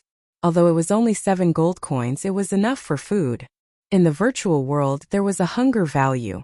If the hunger value of the body of consciousness in the virtual world was too low, it would lose the ability to move. Because of this, the food industry in the virtual world had been developing very well. At the very least, there were adventurers who visited all the big and small restaurants every day. After changing into the new clothes, Feng Wu directly left the Swordmaster Guild. Where could Senior Mingxi be? Ajur clearly said that Mingxi would be in the virtual world. After walking around the main city, Feng Wu, who did not find anything, was extremely disappointed. She directly left the virtual world and used the communication crystal to contact Ajur again. Ajur, you said that Mingxi would be in the virtual world, but I can't find him. Feng Wu girl said, feeling wronged. The virtual world is so damn big. You've already searched everywhere? Ajur said. No. Feng Wu lowered her head, feeling that she had done something wrong. It's fine. Wait for me. I'll ask Senior Elena. She should know where Senior Mingxi is. Ajur could not bear to see Feng Wu so disappointed, so he could only help her think of a way. Actually, according to Ajur's own thoughts, Mingxi and Feng Wu were really not a suitable couple. Mingxi's status was too high. Feng Wu was very pure and cute, better than all the girls he knew. But so what? With Mingxi's status and family background, he would never marry a woman who had given birth to a child. Therefore, no matter how good Feng Wu was, Mingxi's family would never accept her. Because he had seen through this, he was not very enthusiastic about Feng Wu's pursuit of Mingxi. Although he would occasionally watch the show, he did not want to give her a hand. He did not want to make this friend who he had worked so hard to make disappointed and sad. But now, in order to make Feng Wu not sad, he had to take the initiative to find out where Mingxi was. No matter how unwilling he was, he had to go. He had promised Feng Wu something. If he did not do it, that girl would be angry. He remembered that once he made Feng Wu angry, and Feng Wu did not speak to him for an entire week. If he had not apologized and agreed to many unfair terms, perhaps Feng Wu would have directly given him a cold shoulder for a year. Chapter 187. Since he had promised to help find Mingxi, Ajur naturally wouldn't go back on his word in front of Feng Wu. He obediently used the communication crystal to contact Elena, a permanent member of the Mingxi team. After learning about Mingxi's whereabouts from Elena, Ajur told Feng Wu what he had found out. It turned out that Mingxi hadn't entered the virtual realm. Instead, he had brought the second-year juniors out for training. The training location wasn't particularly dangerous. After all, it was the first time the second-year fellows had gone out for training. Naturally, they wouldn't go to a place that was too dangerous. Mingxi was the chief student of the 5th year. As the chief student, he and another 5th-year student had brought 4 second-year juniors out for training. Before the training mission was completed, it was impossible for them to return. Of course, it was also impossible for them to enter the virtual realm. Hearing this answer, Feng Wu was disappointed. Mingxi had already brought the juniors out. It was already impossible for her to find Mingxi. Ajur looked at Feng Wu's disappointed little face and felt that it was strange. If anyone who knew him knew how he felt, their jaws would definitely drop to the ground. Who was Ajur? That guy had been a little devil since he was young. Among the aristocratic youths in Yenadu, he was the most difficult one to deal with. Who knew how many people had suffered at his hands? This guy had never been soft-hearted when it came to messing with people. You must be kidding me. Xiao Wu, do you want me to go to the virtual realm with you? Ajur took a deep breath and asked as if he had made up his mind. Actually, he also had a mission. As the inheritor of the 4 god seals, his time was very tight. Now, at home, he had to complete the missions that his father had assigned him every day and constantly improve his strength. According to his father, he hoped that he would grow up to be a qualified inheritor of the divine seal as soon as possible and not fall behind the other 3. That way he would be at ease. It was a pity that his father was relieved, but Ajur did not feel relieved at all. Although he could endure the high-intensity training every day, he did not have much personal time. This made Ajur, who was used to being free, feel very uncomfortable. He missed the days when he was free in school. Really? Feng Wu's mood instantly turned for the better. It's true, but I can't accompany you for too long. I can only accompany you for 2 hours a day at most. Is it okay for you to play by yourself during the rest of the time? To be honest, what he was most worried about was whether Feng Wu would encounter a swindler and be cheated or something. The word dumb was written all over this girl's face. It would be strange if those swindlers didn't make a move on her. No problem. Feng Wu nodded seriously and said. His long hair, which was originally dyed black, had turned into his original gray because of the influx of his spiritual power. Yes. Feng Wu nodded. That's great, we can work together. Listen to me, little dance. The monsters in this world are just as crazy as the magical beasts in the outside world. They can't be killed no matter how hard you try. It's impossible for a single person to take down this group of bandits alone. It's just a dream. Tingyu was afraid that Feng Wu didn't know how powerful these bandits were. So she immediately told Feng Wu everything about how difficult and powerful the monsters in the virtual realm were. Of course, she also exaggerated some of her own performance. Were they very powerful? Feng Wu blinked and thought carefully about the monsters she had defeated along the way. In the end, she came to the conclusion that they weren't particularly powerful. The 4 members of the expert team had gathered. Only Ajur was left. Since Tingyu and the other 2 were accompanying them, Feng Wu didn't feel bored. The 4 of them killed monsters all the way up the mountain. During the process, they even took time to chat. Those who didn't know would think that they were on vacation. Because there were 4 more people, the speed of killing monsters increased significantly.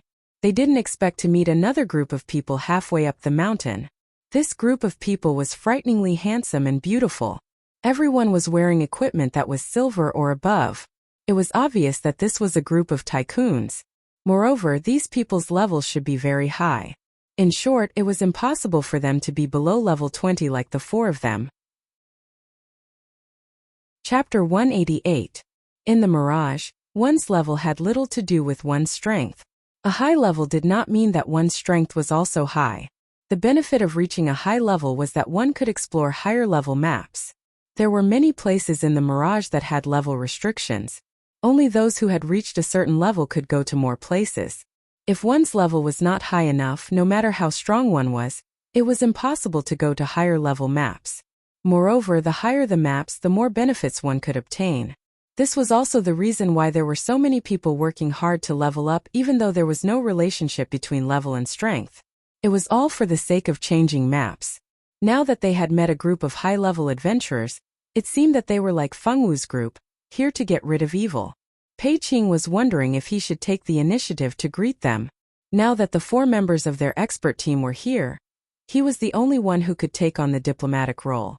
Tingyu and Tingfeng were careless people who wished for the world to be in chaos. Feng Wu was obviously a girl who was not good at socializing. How could he rest assured that such an important job like diplomacy would be handed over to the 3 of them? He did not want to draw a lot of hatred. Feng Wu? It's really you. You bad woman, why are you here? Before Pei Qing could speak, a very unfriendly shout came from the group of adventurers opposite them. Pei Qing was very unhappy. Who was it? Who was so uneducated to dare to talk about his little sister Fengwu like that? He looked over unhappily and saw a black-haired beauty in a magician's robe glaring angrily at Fengwu. Her eyes were fierce and full of disgust. Is that Xiaowu? It's really you. Xiaowu, where did you go? Do you know how worried your mother was about you? A delicate black-haired figure holding a long sword stood next to the girl who had just spoken. From their expressions, it could be seen that the two of them had a good relationship. Ting Ting, why are you paying attention to her? When this bad woman is at home, she bullies you every day because she's the daughter of the first wife. How dare you call her sister? Qiu Ruoshui glanced at Feng Ting with disappointment, then turned to look at Fengwu with even more dissatisfaction. Xiaowu, is she someone you know? Tingyu whispered into Fengwu's ear. In fact, she wanted to ask if they were enemies. No. Fengwu shook her head affirmatively. You're actually pretending not to know me?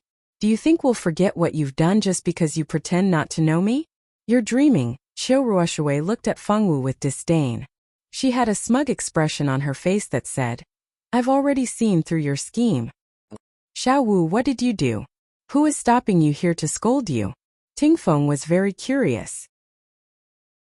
With Fengwu's character, he didn't think that Fengwu could do anything that would make people angry. Ruoshui, don't talk about Xiaowu like that. No matter what, Xiaowu is my sister. Even if she's still my sister. Please stop talking about her. Feng Ting looked at Qiu Ruoshui very seriously, as if to express her feelings. She looked at Fengwu from time to time. Her eyes were full of sympathy, as if Fengwu had become a beggar now. Even if she was so? Pei Qing sneered secretly. This woman seemed to be more scheming than the one who shouted randomly. She didn't look like a fool who only knew how to shout randomly. She gave birth to a child out of wedlock and was kicked out of the Feng family because she was pregnant with a wild man's bastard. She's no longer the daughter of the first wife of the Feng family. Why are you still so polite to her? Calling her sister, she's not worthy. She's just a bitch. Qiu Ruoshui's mouth was poisonous. Ruoshui, don't be like this. Xiaowu must have her difficulties. Feng Ting looked at Fengwu and then looked at Qiu Ruoshui with some embarrassment. Her beautiful face was full of embarrassment. She's originally, clap clap. Don't get me wrong. This was not applause. As the two sounds of clapping disappeared, a black-haired girl in blue lightly flew back to Pei Qing and others. You bitch, how dare you hit me? Qiu Ruoshui screamed in disbelief. Her eyes were full of grievance and resentment. Qiu Ruoshui was the treasure of the family since she was born. Since she was young, the family didn't even dare to lay a finger on her. Today, she was hit by a bitch, which made her feel wronged and deeply humiliated. Fengwu, you bad woman. You're still as bad as before. You even dared to hit Ruoshui. One of the three boys who had been standing aside and didn't speak finally spoke. Ning Fei looked at Fengwu angrily. He was very angry at Fengwu's behavior of hitting people. Fengwu was indeed a bad woman. She used to bully those girls who liked the team leader. Now she even dared to hit the team leader's sister. She was simply too bad. Apologize to Ruoshui immediately. If you don't blame me for hitting a woman. Lu Zong also spoke angrily. If it weren't for the fact that Fengwu was an ordinary person who couldn't cultivate, he would have raised his sword and killed her out of the virtual world. Only the last man in a golden robe didn't move.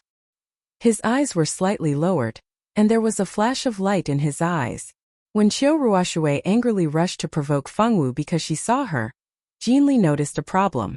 As a waste of both magic and dou qi, it was impossible for Fengwu's spiritual force to connect to the virtual world. But at this moment she really appeared. When Qiu Ruoshui was slapped, he found a more important problem. Fengwu could slap Qiu Ruoshui, who was not weak, twice in the face when the five of them didn't have time to react. In the end, she still escaped unscathed. Chapter 189. Let's not talk about whether or not they recognized the wrong person. Right now, both sides were talking back and forth and their eyes were filled with murderous intent. It looked like they were about to fight. Don't apologize. She's a bad person. She scolded me in Bao Bao. Fengwu looked at Qiu Ruoshui and the others with a firm expression. Her eyes even had a bit of accusation. That gaze made Qiu Ruoshui's teeth itch. Xiaowu, I'm sorry. Ruoxue didn't mean to scold you. I'll apologize on her behalf. But no matter what, you shouldn't have hit people. Ruoxue is Ruobai Gij's little sister. You like Ruobai Gij so much. How could you bear to hurt the family he cares about? Feng Ting's words seemed to want to ease the conflict between the two sides. But it had the opposite effect. Qiu Ruoxue, who was already extremely angry, was about to go crazy when she heard her brother's name. She's worthy of liking my brother. She really doesn't know her own name. My brother is a genius magician. She's trash in both magic and martial arts. Yet she dares to like my brother. She thinks she's amazing just because she's the Feng family's legitimate daughter. Let me tell you, in my eyes you're just a trash. You're vicious and unlikable. Even Juntian Gij doesn't like you. If I were you, I wouldn't have the face to live in this world. You've already lost so much face, yet you still dare to live. Your skin is really thick. Thinking of her brother Qiu Ruobai, he was the most talented person in their Qiu family, yet he was targeted by a trash. This was simply an insult to her brother. Every time she thought of this matter, she regretted not taking advantage of the time when Fengwu was still in the Feng family to find an opportunity to teach her a lesson. You like her brother? Tingfeng looked back at Fengwu in shock. I don't know him. Fengwu shook her head with a stoic expression. The Fengwu girl expressed that she completely didn't understand what the other was saying. What brother? Liking? Bullying? What did all of this mean? Xiao Wu, how could you not know brother Ruobai? Didn't we grow up together? Feng Ting covered her mouth in shock, her eyes filled with disbelief. Ting, why are you saying so much to her? This bad woman only knows how to bully you when she's in the Feng family. Don't worry about her. Let us get justice for Ruoxue first. Ning Fei pulled Fengwu behind him and pulled out the long sword in his hand. The tip of the sword was pointed at Fengwu. Apologize or I will kill you. Ning Fei glared at Fengwu with hatred. That's right. Apologize immediately. Otherwise you'll get it. Lu Zong chimed in from the side. The two's eyes were very unfriendly. It seemed that they were ready to attack. Looking at the two's appearance, even if they didn't kill Fengwu, they definitely wouldn't let her go.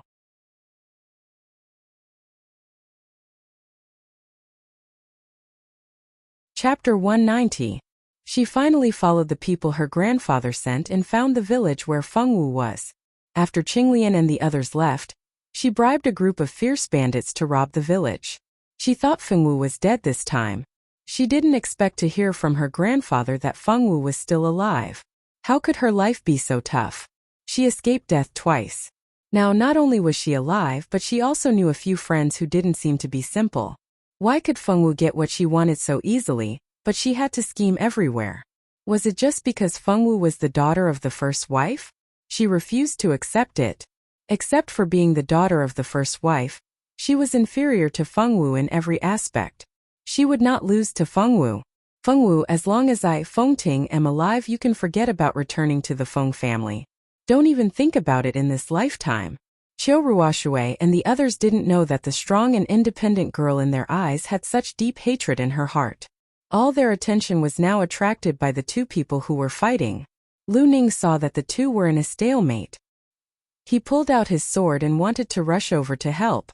Unfortunately, he was stopped by a magic staff when he just gathered his duki and rushed over. Don't mess around. Your opponent is me. Pei Qing had long been on guard against someone coming to help. The moment he saw Lu Zong make a move, he had already held his magic staff in his hand. You're courting death. Lu Zong naturally wouldn't be polite to Pei Qing. He slashed his sword at Pei Qing without mercy. If he was hit, he would be directly killed out of the virtual world. The sword was very fast. The Lu family's swordsmanship had always been famous for its speed. If you wanted to break the Lu family's swordsmanship, you could only use your strength to resist unless you were faster than them.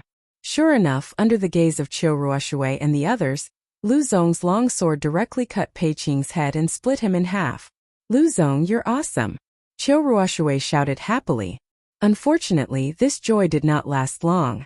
Lu Zong's expression changed, and he quickly turned around to block the attack. Seeing this, Qiu Ruoxue and Feng Ting realized that Lu Ning did not hit Pei Qing. It was just an afterimage. Originally, Lu Zong's speed was very advantageous in the battle, but he was unlucky. He just had to face a space mage. Who could be faster than a space mage? Pei Qing was different from ordinary magicians. Not only was his magic level not low, but he had also seriously studied martial arts for a period of time. Everyone knew that a magician's weakness was that he couldn't let his opponent take advantage of him. However, this weakness was not a problem for Pei Qing. Whether it was long-range attacks or close-range attacks, he should be able to handle them with ease. This person is very powerful. Not only is he a rare space mage, but he has also learned martial arts well. With his martial arts combined with magic attacks, Lu Zong is definitely not his opponent, Jin Li said faintly after watching for a while.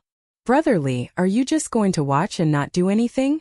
Qiu Ruoshui was so anxious that she stomped her feet. She did not want her friend to lose to Feng Wu's people. Don't worry. He won't really die anyway. Jin Li stood aside silently and began to play dead. If you don't care, then forget it. I'll do it myself. Glaring at Jin Li, Qiu Ruoshui rushed forward with her magic staff. Feng Ting had no choice but to follow with her sword.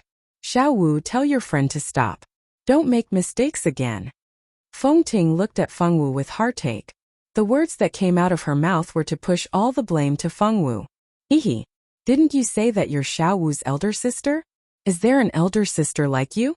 It's fine if you don't help when your younger sister is being scolded by a woman, but Feng Wu has avenged herself and you still want Feng Wu to apologize to her. Now it's even funnier. You're actually pushing all the blame to Xiao Wu. Who do you think you are? I've already recorded who's right and who's wrong with the impression stone. Do you want to find someone else to judge? Ting Yu held a small white stone in her hand and proudly shook it. Originally, she had been recording with the image stone because she wanted to record the four of them killing the bandits. She didn't expect that she would record a good show. Feng Ting's face turned pale. She really did not expect that Feng Wu's people would have such a trick up their sleeves. If what she did today was seen by her father, Madame Lan, and her grandfather, they would not forgive her. In her grandfather's eyes, no matter how bad Feng Wu was, she was still a member of the Feng family and the legitimate daughter. She, a concubine's daughter, did not help her own people in front of outsiders. Instead, she helped Qiu Ruoshui. No matter what the relationship between the Feng family and the Qiu family was in her grandfather's eyes, she was already a traitor. Qiu Ruoshui's face also changed. She also did not want this video to be spread. The Feng family and the Qiu family were old friends. The two families had been friends for thousands of years. Even if she looked down on Feng Wu, she would never dare to say a bad word about her in front of the elders of the two families. At most, she would use some tricks behind her back to teach her a lesson. If this video was spread out and the Feng family and her elders saw it, then she would be in big trouble. Hand over the impression stone, Feng Wu. I haven't seen you for more than a year. You've become so despicable and shameless. You even used such a dirty trick. Qiu Ruoshui was so angry that she scolded. You'd better pay attention to your image. I'm still recording here. If you piss me off, I'll sell the image in the impression stone to the virtual realm Daily News. Let's see what you can do. Ting Yu was not afraid of her. She pointed the impression stone at Qiu Ruoshui and recorded happily. Although the virtual realm did not have a forum for all adventurers to communicate, there was a virtual realm Daily News. The virtual realm Daily News was founded by the Aborigines, but the concept of the newspaper was proposed by Longzi Gamer. When Longzi Gamer created the virtual realm, he created such a newspaper in the virtual realm. The virtual realm Daily News did nothing but pay attention to all kinds of gossip about adventurers and Aborigines. If they sold the news to the virtual realm Daily News, not only could they take revenge on these two annoying women, but they could also make a small sum of money. Why not? Don't you dare. Qiu Ruoshui was so angry that her face turned green. Try me. Ting Yu did not care at all. Instead, she continued to provoke her without fear of death. Ting, do it. We can't let this impression stone leak out. Qiu Ruoshui was very anxious. After exchanging a look with Feng Ting, the two of them attacked Ting Yu from the left and right. Ting Yu was not easy to deal with. She took out her weapon from the space and fought with the two women. However, these two women, one was a swordmaster and the other was a magician. One of them attacked her from afar and the other from close range. It was still very difficult for her to deal with. Fortunately, she was not in a difficult situation for too long because Fengwu made her move.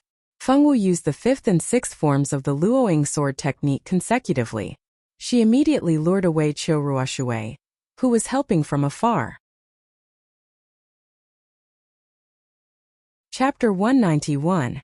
Qiu Ruoshui was a wood and water dual-element magician. Her strength was not bad. She was also a well-known little genius among the aristocratic ladies of the ancient eastern country. Unfortunately, her reputation as a genius didn't get through many battles. Compared to Fengwu, who fought with animals on Mount Yuehua every day, she naturally lacked a lot of battle experience. Everyone on the continent knew that most magicians had small long-range abilities. Once someone got close to them, they wouldn't be able to use any tricks no matter how many tricks they had. Originally, a magician wouldn't let someone get close to them so easily. However, Qiu Ruoshui didn't put Fengwu in her eyes. In her eyes, Fengwu was a good-for-nothing in both magic and qi. If Qiu Ruoshui was born on Earth in the 21st world, she would definitely know a phrase called the counterattack of a good-for-nothing. Unfortunately, this girl didn't know. It didn't matter if she didn't know. However, this girl thought highly of herself and despised Fengwu's predecessor from the bottom of her heart. In the end, this girl didn't think that Fengwu would pose any threat to her, so she didn't put up any defense against Fengwu at all. With Fengwu's 2 consecutive sword moves, the magic staff in Qiu Ruoshui's hand was easily sent flying. This simply stunned everyone's eyes. The people on Qiu Ruoshui's side didn't expect that a good-for-nothing in both magic and qi could defeat Qiu Ruoshui. This was fucking unscientific. Regardless of whether it was scientific or not, Qiu Ruoshui had already lost. Moreover, she had lost to someone she had always looked down on. This failure was countless times greater than losing to her own brother and a group of her brother's friends. It directly made Qiu Ruoshui stare at her hands blankly, completely unable to recover. Until now, she still couldn't believe that she had lost to a 2-element good-for-nothing. Jinli, who hadn't made a move, frowned slightly when he saw this scene. He walked over with his long legs, picked up the magic staff that Fengwu had knocked down, and put it back in Qiu Ruoshui's hand. "Stop fighting." Jinli's voice was very calm, but there was an irresistible meaning in it. Ning Fei and Lu Zong were used to listening to Jinli when their captain and vice-captain were not around. Naturally, they carried out Jinli's orders immediately. The two of them quickly left the battlefield and flew back to Jinli's side. Pei Qing and Tingfeng only raised their eyebrows, put away their weapons and returned to stand beside Fengwu. Tingyu and Fengting had also stopped and returned to their respective teams. No, this was impossible. You can't practice magic or do qi. How could you possibly be my opponent? This is absolutely impossible. It was not until everyone returned to their respective teams that Qiu Ruoshui recovered from the blow of losing to Fengwu just now. She screamed and pointed her magic staff at Fengwu. Her eyes filled with hatred and panic. "That's enough. Let's go back to the city." Jinli frowned secretly. Both sides were the sisters of his good friend. Even if Fengwu was not as favored as Qiu Ruoshui in the Qiu family, he didn't want these two to really fight in front of him. "Are we just going to let them go?" Ning Fei was still very unconvinced and didn't want to leave at all. Their equipment and weapons were clearly much better than theirs. If they fought for a long time, Fengwu's people might not be a match for them. But now they had to retreat without a fight, which was unacceptable to Ning Fei.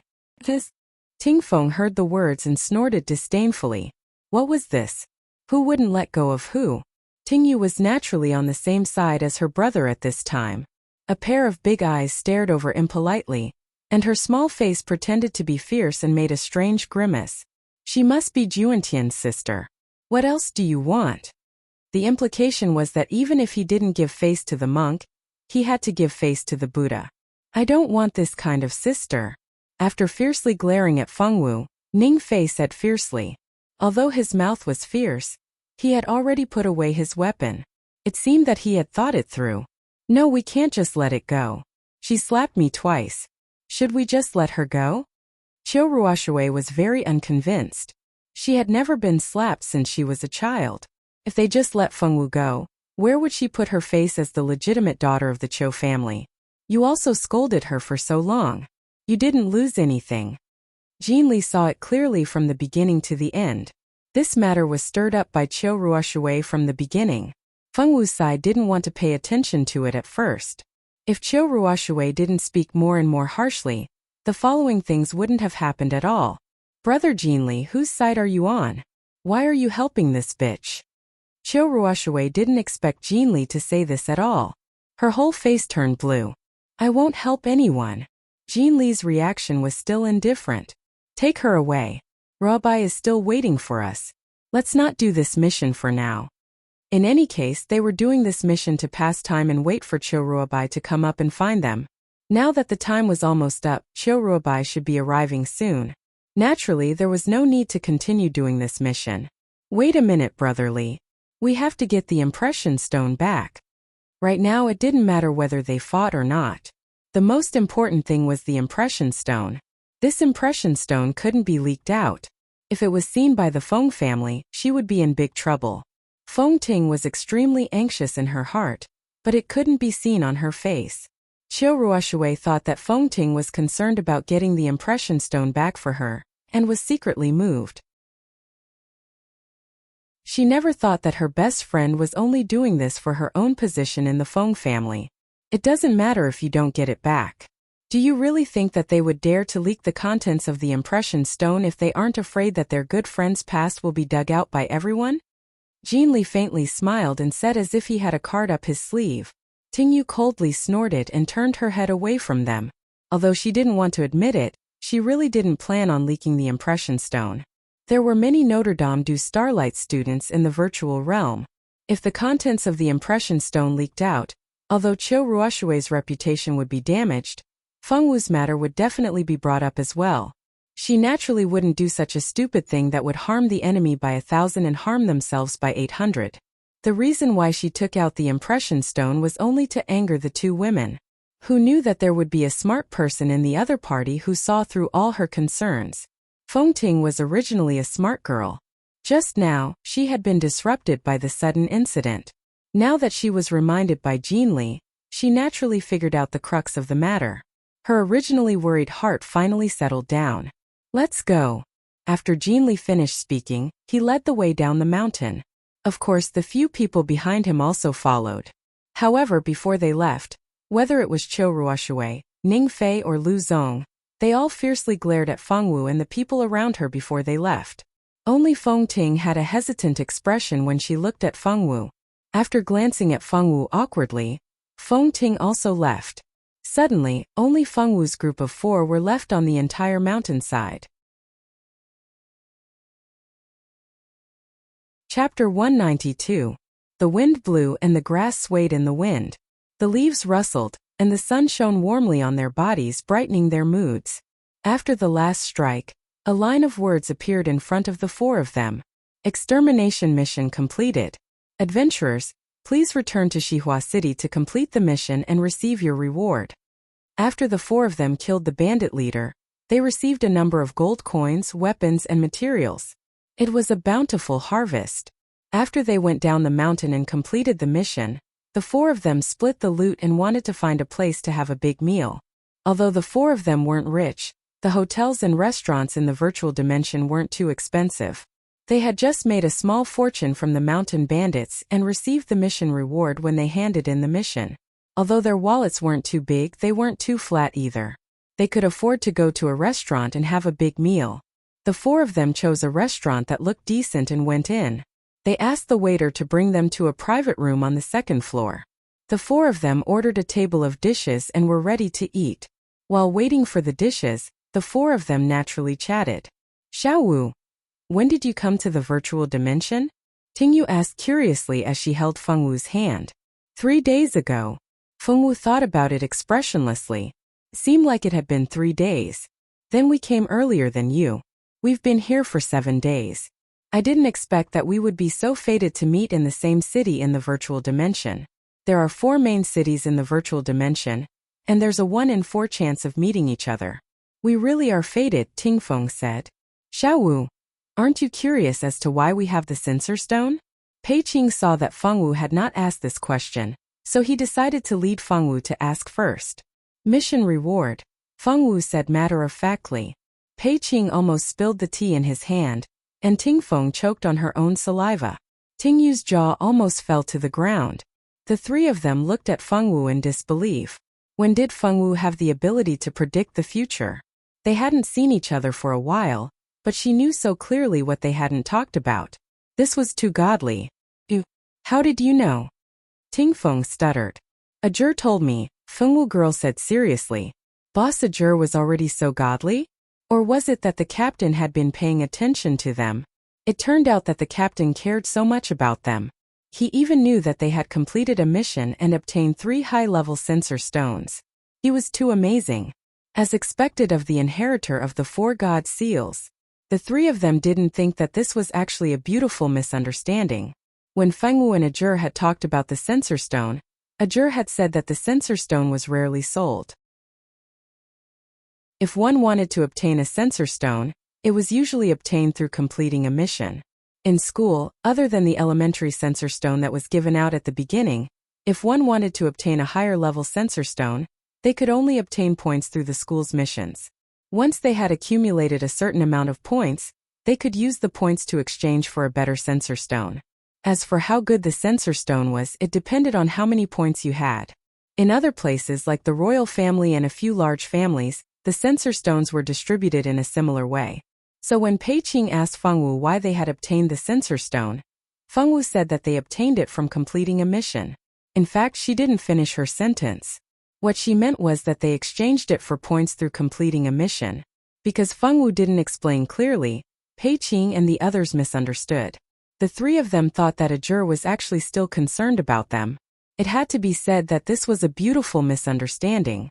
Captain actually cares about us so much. Even after returning to school, he has always been watching us. Ting Feng used her sleeve to wipe her tears. She had an indescribably moved expression on her face. Captain is too good. If we knew that he was so concerned about us, we would have gone to Notre Dame du Starlight to see him early on. Ting Yu also pretended to be moved. I used to think that Captain didn't want to pay attention to us. It turns out that I misunderstood him. Pei Qing had an expression of "I was wrong" on his face as he lowered his head and repented. Feng Wu, what happened? Just then the dishes were served. A large table of fish and meat was laid out on the table. The 4 of them chatted while eating and soon forgot about Ajur. Xiao Wu, let me tell you, we were really lucky this time. Grand Duke Arnold's grandson actually went missing. He used 3 high-grade sensor stones as a reward to post a mission in the Adventurers Guild. At the time, there were hundreds of people who accepted this mission. We were really lucky. We actually met the human trafficker who kidnapped Grand Duke Arnold's grandson. That person wasn't very skilled and was sent flying by my idiot brother with a kick. That human trafficker was also unlucky. He confessed that he was just an ordinary person. A few days ago, someone hid a child in his house and gave him a lot of gold coins. In the end, that person didn't come to him for the child, so he had evil intentions. He wanted to sell the child for a sum of money. At the time, Grand Duke Arnold's grandson had already been changed into a commoner's clothes by that kidnapper. That's why the person who wanted to sell the child thought that it was just an ordinary child. If he knew that it was Grand Duke Arnold's grandson, he wouldn't have dared to do that even if he had 10 guts. After that, we easily rescued the child and even received 3 sensor stones as a reward. Aren't we very lucky? The 3 of them spoke one after another about how they obtained the sensor stones. Feng Wu listened quietly as she ate, nodding her head from time to time.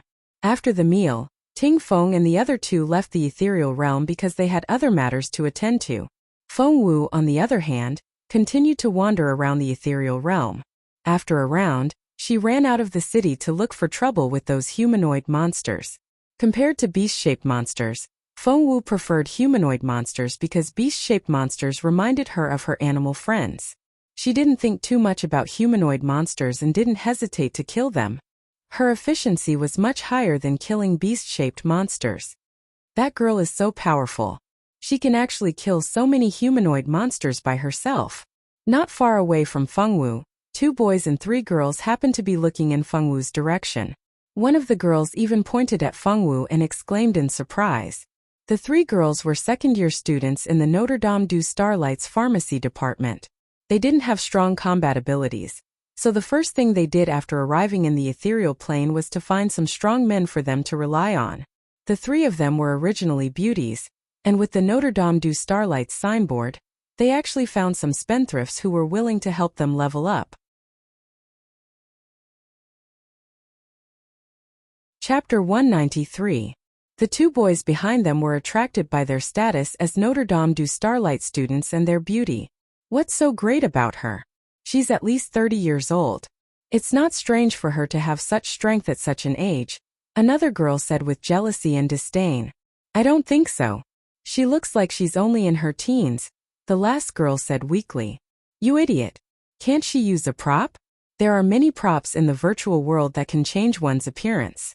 I don't believe that a girl in her teens can fight so many humanoid monsters alone.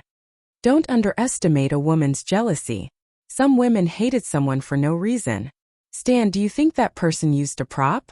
I don't believe that her real age is what it looks like. The man named Stan looked at Fengwu, and then at the little beauty in front of him. There were indeed many props in the virtual world, but other than some masks that were easier to see through, the rest were not so easy to see through.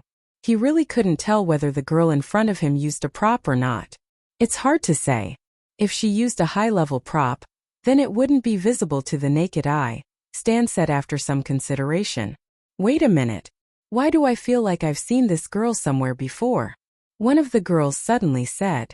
What are you talking about, Nania? You've seen her before? Mei Li, who had been suspecting that Fengwu had used a prop to change her age, frowned and asked. At the same time, she thought to herself that Nania actually found that girl familiar. Could it be that she was also a student of Notre Dame du Starlight? Thinking of this, the jealousy in her heart deepened. If she was really a student of Notre Dame du Starlight, then her age couldn't be faked. As a genius, Mei Li used to be in existence in her family. However, when she came to Notre Dame du Starlight, she realized that her vision was still too low. There were too many geniuses in this world. Every student of Notre Dame du Starlight was a genius. Mediocre people couldn't enter Notre Dame du Starlight. However, there were differences between geniuses. For example, after entering Notre Dame du Starlight, Mei Li was reduced to an ordinary person. Only those who surpassed most people could still maintain their genius title. Probably because she couldn't keep her title as a genius. She didn't know when it started. But Mei Li started to dislike those who had better talent than her. Even if she was a girl, if someone had better talent than her, she would always think of ways to mess with them. All of the genius girls that Mei Li had taken a fancy to had their reputations ruined by her. Outside, there were rumors that those girls bullied others and looked down on other students because of their talent. Only a small number of people knew that all of this was an illusion created by Mei Li and her little friends. Could she be from our school? Marcy asked doubtfully, coincidentally voicing out the suspicions in Mei Li's heart. The only two men present had the same expression as they kept their mouths shut. They were also curious about the girl's identity. Although powerful girls were not rare in the Mirage, it was rare to see such a young age. Ah, I remember now, isn't she that Fengwu? Nania slapped her head and finally remembered Fengwu's identity. Fengwu? Ah, it's that Fengwu. It can't be. The three of us are so lucky to be able to meet her even though the Mirage is so big. It really is her. I've seen her from afar once before. If Nania hadn't mentioned it, I would have almost forgotten that there was such a person. Is she really your classmate? The boy named Sherdan curiously approached the three of them and asked. She's also a second year? Another boy named Saiban was also curious about this question. Mei Li snorted coldly and glanced at the two boys who asked the question. Where did such a shameless woman come from in our second year? This woman is in her first year. A new student who just entered this year. So she's a freshman, but she's really amazing. A freshman with such strength. I'm afraid that she's definitely one of the best among the freshmen. No wonder you all know her. It seems like she's quite famous in your school. The two boys thought they understood each other. What nonsense are you talking about? Mei Li rolled her eyes at the two of them. She is very famous among the freshmen, but that is not a good reputation. Don't look at her young age. She is the only student in our school who has already given birth to a child. That's not all. She's already the mother of a child, and she's still going around seducing men. She's in our student cafeteria. And she confessed her love to the 5th year's chief, Senior Ming Shi. I don't know where she got her face from. Furthermore, after being rejected, she became braver and braver, and kept pestering Senior Ming Shi. Last time Senior Ming Shi and the others went to the Soya Empire to train, but in the end I don't know where that Fengwu heard about it, but she actually shamelessly chased after him, and pestered Senior Ming Shi all the way to the Two-Realm battlefield. She's really too shameless. The 3 girls began to criticize Fengwu one by one. Some of these were things they heard from other sources, and some were their own guesses. Ming Shi's appearance was as beautiful as the moonlight, and his temperament was even more elegant and noble. In addition to the various guesses about his true identity in the school, Ming Shi had always been the dream lover of most of the girls in the school. Mei Li and the other 2 naturally admired Ming Shi, but unfortunately, a perfect and outstanding man like Ming Shi was too far away from them. It was probably because they couldn't get him that they hated Fengwu so much when they saw a woman like Fengwu, who was already a mother, shamelessly chasing after Ming Shi. Fengwu didn't know that she was hated by others again. The Fengwu girl was now very happy killing monsters. Every monster would drop a small amount of money. Being able to level up and pick up money, there was nothing more delightful than this. Steamed buns, delicious steamed buns. As Fengwu killed monsters, she thought about going to the city to buy steamed buns, and also some chicken drumsticks. Because she had entered the virtual world, Fengwu naturally couldn't bring many of the delicious food stored in her ring into the virtual world. Therefore, she had no choice but to work hard to make money to buy delicious food in order to fill up her spatial bag. While Fengwu was happily killing monsters, Mei Li and the other 2 were using a messenger familiar to inform someone about Fengwu. Half an hour later, Fengwu had already picked up many scattered copper coins. How many steamed buns could she buy with so many copper coins? Fengwu frowned and began to recall how many copper coins she had picked up.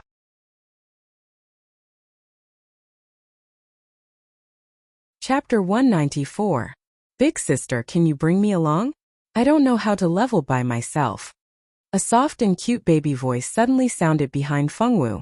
Fengwu instinctively turned around and saw a girl around her age looking at her with a red face. Her expression was shy and at a loss. Carry her? If that girl could read minds, she would definitely see the question marks in Fengwu's heart. How do I carry her? Where do I take her? The Fengwu girl's expressionless face perfectly concealed her ignorance. Where do I take you? Fengwu asked. Girl. She's doing this on purpose, right? Can you carry me to level up? I want to reach level 20 as soon as possible. But the monsters here are too strong. I can't deal with them alone. The girl's voice was full of grievance, and her eyes quickly reddened. From afar, it looked as if Fengwu was bullying her. No. Fengwu didn't even need to think before giving the answer. Originally, the girl thought that Fengwu would at least consider it. Who knew that Fengwu didn't even need to think before giving the answer. Big sister, I won't take advantage of you. I'll help you pick up bags. With me here, you don't need to stop picking up bags anymore. You can directly kill monsters. This way it'll be much faster. The girl's baby voice carried a hint of urgency. No need. Fengwu still shook her head. If you want to level up, you can go to the city to do other quests. If you're not strong enough, it's best if you don't come out. Otherwise, you'll be a burden to others. Fengwu looked at her seriously for half a minute. After saying these words in a deadpan manner, she left without looking back. Don't go. You can't just leave like this. The girl looked at Fengwu's departing figure and was so angry that she stomped her feet. She couldn't maintain the cute expression on her face. Unfortunately, Fengwu did not pay any attention to her. She left the place where she had been farming monsters for over an hour and returned to the city. Not long after Fengwu left, Mei Li and the other 2 appeared. Behind Fengwu and the other 2, a peerlessly beautiful woman walked out. Beside the woman, there was also a cute young girl with a confused look on her face. The young girl's eyes were filled with innocence and purity. She looked very spirited, giving people a good impression of her at first glance. Senior Diane, I'm sorry I failed. Her intuition is too strong. The girl who asked for help immediately said carefully when she saw the beautiful girl behind Messi. Her attitude was humble and fawning, and there was even a flattering smile on her face. It's not your fault. I'll think of another way to deal with her. The beautiful Diane's red lips parted slightly, as if she didn't care at all. Big sister, what are you talking about? The confused young girl opened her bright eyes wide in curiosity. She looked as cute as a little rabbit. When the beautiful woman heard the young girl's voice, her originally cold face suddenly melted like snow. There was even a hint of a gentle smile on her face. Nothing much, Diane. Nicole just wanted a classmate to help her level up, but that classmate rejected her. Diane said casually. Oh. Diane nodded. Her little face with some baby fat looked even cuter. That person doesn't love her classmates. Why don't you come with us to level up? Diane thought of Nicole being rejected and felt a little sorry for her, so she kindly extended an invitation. Nicole's face stiffened when she heard this. She immediately shook her head. No need, no need. I still have things to do. Next time, Miss Diane. Let's go, Diane. Big sister just saw a necklace that suits you. Wear that tribute necklace. The next time you see Ming-Shi, you'll definitely charm him to death. Diane teased. Big sister, I'm not talking to you anymore. Diane shyly stomped her foot and ran away with a red face. You did well this time. These 3 pieces of silver equipment are your reward. With a wave of Diane's hand, 3 silver staffs flew out and were delivered to Mei Li and the other 2. Thank you, Senior Diane. The 3 of them happily accepted Diane's reward. Their faces filled with excitement. Nicole, try to get close to him again. If you still can't succeed, come find me again. After Diane finished speaking, she chased after her younger sister and left. Fengwu was completely unaware of what had happened after she left. Not long after she returned to Huaxi City, Ajur came to the Mirage. Surprisingly, other than Ajur, Elena was also there. Fengwu, big sister hasn't seen you in a while. You're getting cuter and cuter. As soon as Elena saw Fengwu, she rushed up to Fengwu and gave her a bear hug. Those well-developed breasts buried Fengwu's entire face. Fengwu's face was flushed red, and she looked a little pitiful. In the end, Ajur couldn't stand it anymore and rescued her. Senior Elena, please don't bully Xiao Wu. Ajur didn't hesitate to save Fengwu, and he even scolded his senior sister for her insolence. Stingy. Elena snorted softly but didn't say anything. She just pulled Fengwu's hand, and the 3 of them walked into a decent-looking restaurant, ready to eat and catch up. Xiao Wu, you have to be careful when you're alone. Although the Mirage isn't a real world, there are still many dangers for us. In this world, if we're injured by the same adventurer, we'll be forced out of the Mirage, and our spirit will be greatly damaged. When that happens, even if we have spirit recovery potions, it'll take a long time for our spirit to recover. You have to be careful. Don't be so gullible as to believe what others say. If someone asks you for money or something, don't give it to them, okay? They're not good people. As Elena had a good impression of Fengwu, she couldn't wait to pass on some of her experiences to Fengwu as soon as she sat down. Fengwu sat next to Elena obediently. Elena was in charge of talking and she was in charge of nodding. Ajur asked Fengwu about her experiences in the Mirage. Fengwu didn't hide anything, and told Ajur everything that had happened. From meeting the other members of the expert team to meeting that strange group of people, to a strange person who ran out not long ago and asked to be taken along, she told him everything that she could. Pei Qing and the others are here too. They even got an advanced sensory stone. They're really fucking lucky. Ajur thought that he wouldn't be able to hear news about Pei Qing and the others for a while. He didn't expect news about them to come so quickly. Do you know who those people are? They dared to cause trouble for Fengwu and even dared to attack her. No matter who they were, he would definitely teach them a lesson. Ajur swore to himself. At this moment, Qiu Ruoshui, who was crying to her brother, suddenly shivered. What's going on? Her back was cold.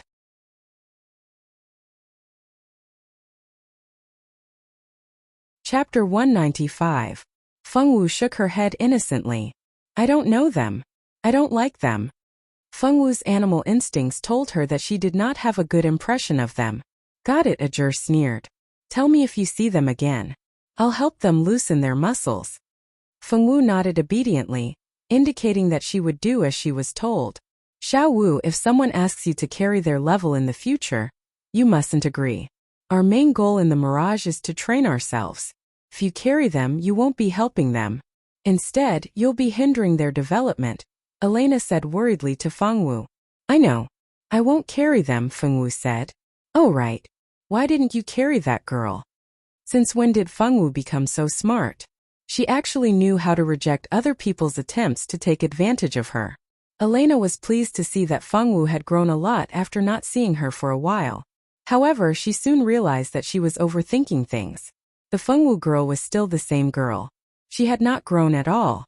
Big brother Pei Qing said that we didn't come to the Mirage to play. We're here to train.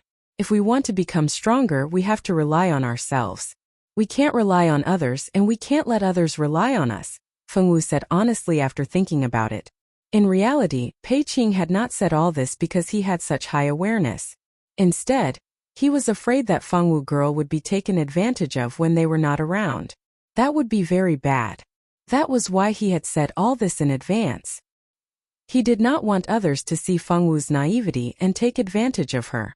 Pei Qing himself probably did not expect that his words would be effective so quickly. He had even helped Fengwu avoid a plot against her.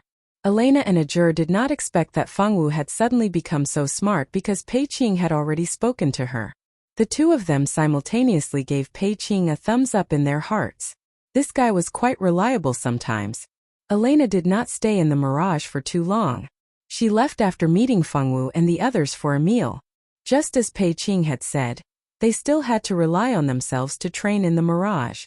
So, Elena did not plan to help them level up. That would not fulfill their purpose. Ajur stayed behind and brought Fengwu to fight monsters. Since he knew that Fengwu liked small animals and preferred fighting humanoid monsters over animal monsters, Ajur directly brought Fengwu to a place with more humanoid monsters. The monsters in the virtual realm didn't have any intelligence. They were only endowed with fighting instincts. All their actions were controlled by the master god of this world. Fengwu and the others didn't feel guilty about killing humans when they fought. It was just that this world was too realistic. The strength of the humanoid monsters ranged from beginner swordmaster to advanced swordmaster. It was no different from fighting people in the outside world. In this world, it was not easy to fight 10 humanoid monsters at once, unless you had super strength that surpassed everyone else. This was also why Mei Li and the others felt disbelief and jealousy when they saw Fengwu sweeping through so many humanoid monsters. Ajur and Fengwu's levels were still low, so they could not go to high-level maps. They could only level up in this beginner's map. The levels of the monsters in the beginner's map were not high. Moreover, for people of Fengwu and Ajur's strength, they were not difficult to fight. However, there was no training effect. If they really wanted to improve their strength in battle, they could only go to higher-level maps and fight with stronger opponents. Fengwu and Ajur had always been good friends. Ajur even treated Fengwu as his own child. So, when the two of them fought monsters, their efficiency was very high. Their experience rose rapidly. At this rate, it would not be long before they could unlock a new map. In the Mirage, players would be able to enter a new map every 10 levels. The real experts had already gathered in the high-level maps. Those who would hang around in these small maps were not the best of the best. With entering a new map as their goal, the two of them quickly spent an hour grinding monsters, earning a lot of experience. If they continued at this rate, they might be able to enter a new level 20 map very quickly. Unfortunately, perhaps the heavens did not want them to live too peacefully. They had actually arranged for two people to disturb their leveling journey. Big Sis, so you're here. That's great. Nicole has met Big Sis again. Big Sis, do you want to level up with Nicole? Nicole promises to be very obedient. I'll help you pick up your bags and I won't run around. Okay, that's right. The person who suddenly appeared and acted cute towards Fengwu was Nicole, who had been pestering Fengwu not long ago. Xiao Wu, when did you have a little sister? Ajur's lips curled into a sneer as he asked in a seemingly casual manner. I don't have a little sister. Fengwu looked at Nicole seriously before shaking her head. Isn't she your big sister? The man who came with Nicole was clearly of a rather high level. He was at least level 20.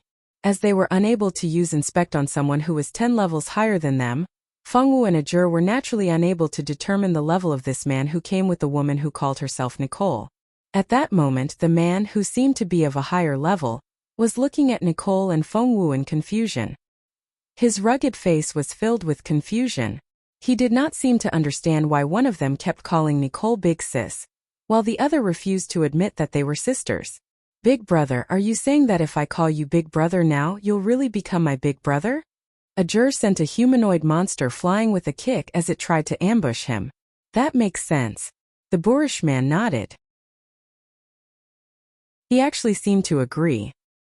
He recalled that the girl in front of him also seemed to call him Big Brother. It seemed that Nicole and her black-haired sister really were not related by blood. Nicole did not expect that the helper she had found would not help her at this crucial moment. Instead, he was dragging her down. She secretly gritted her teeth. If she had known this would happen, she would not have brought such an idiot along. If it weren't for the fact that he was the highest-leveled person she knew, she would not have bothered with this kind of man who was not handsome at all. Nicole was a standard beauty lover. She was only interested in good-looking men. Big sis, can you grind with us? Big brother Anston is really strong. With him around, we can level up even faster. Nicole looked at Fengwu eagerly, her eyes flashing with a glimmer that made one unable to refuse. This is Big Brother Anston, right? You don't mind bringing us 2 burdens? Ajur raised his eyebrows. This Anston was clearly an expert. Why would such a person want to help a smurf level up? You don't have to be so humble. I already saw your strength from afar. When I was your age, I did not have such skills.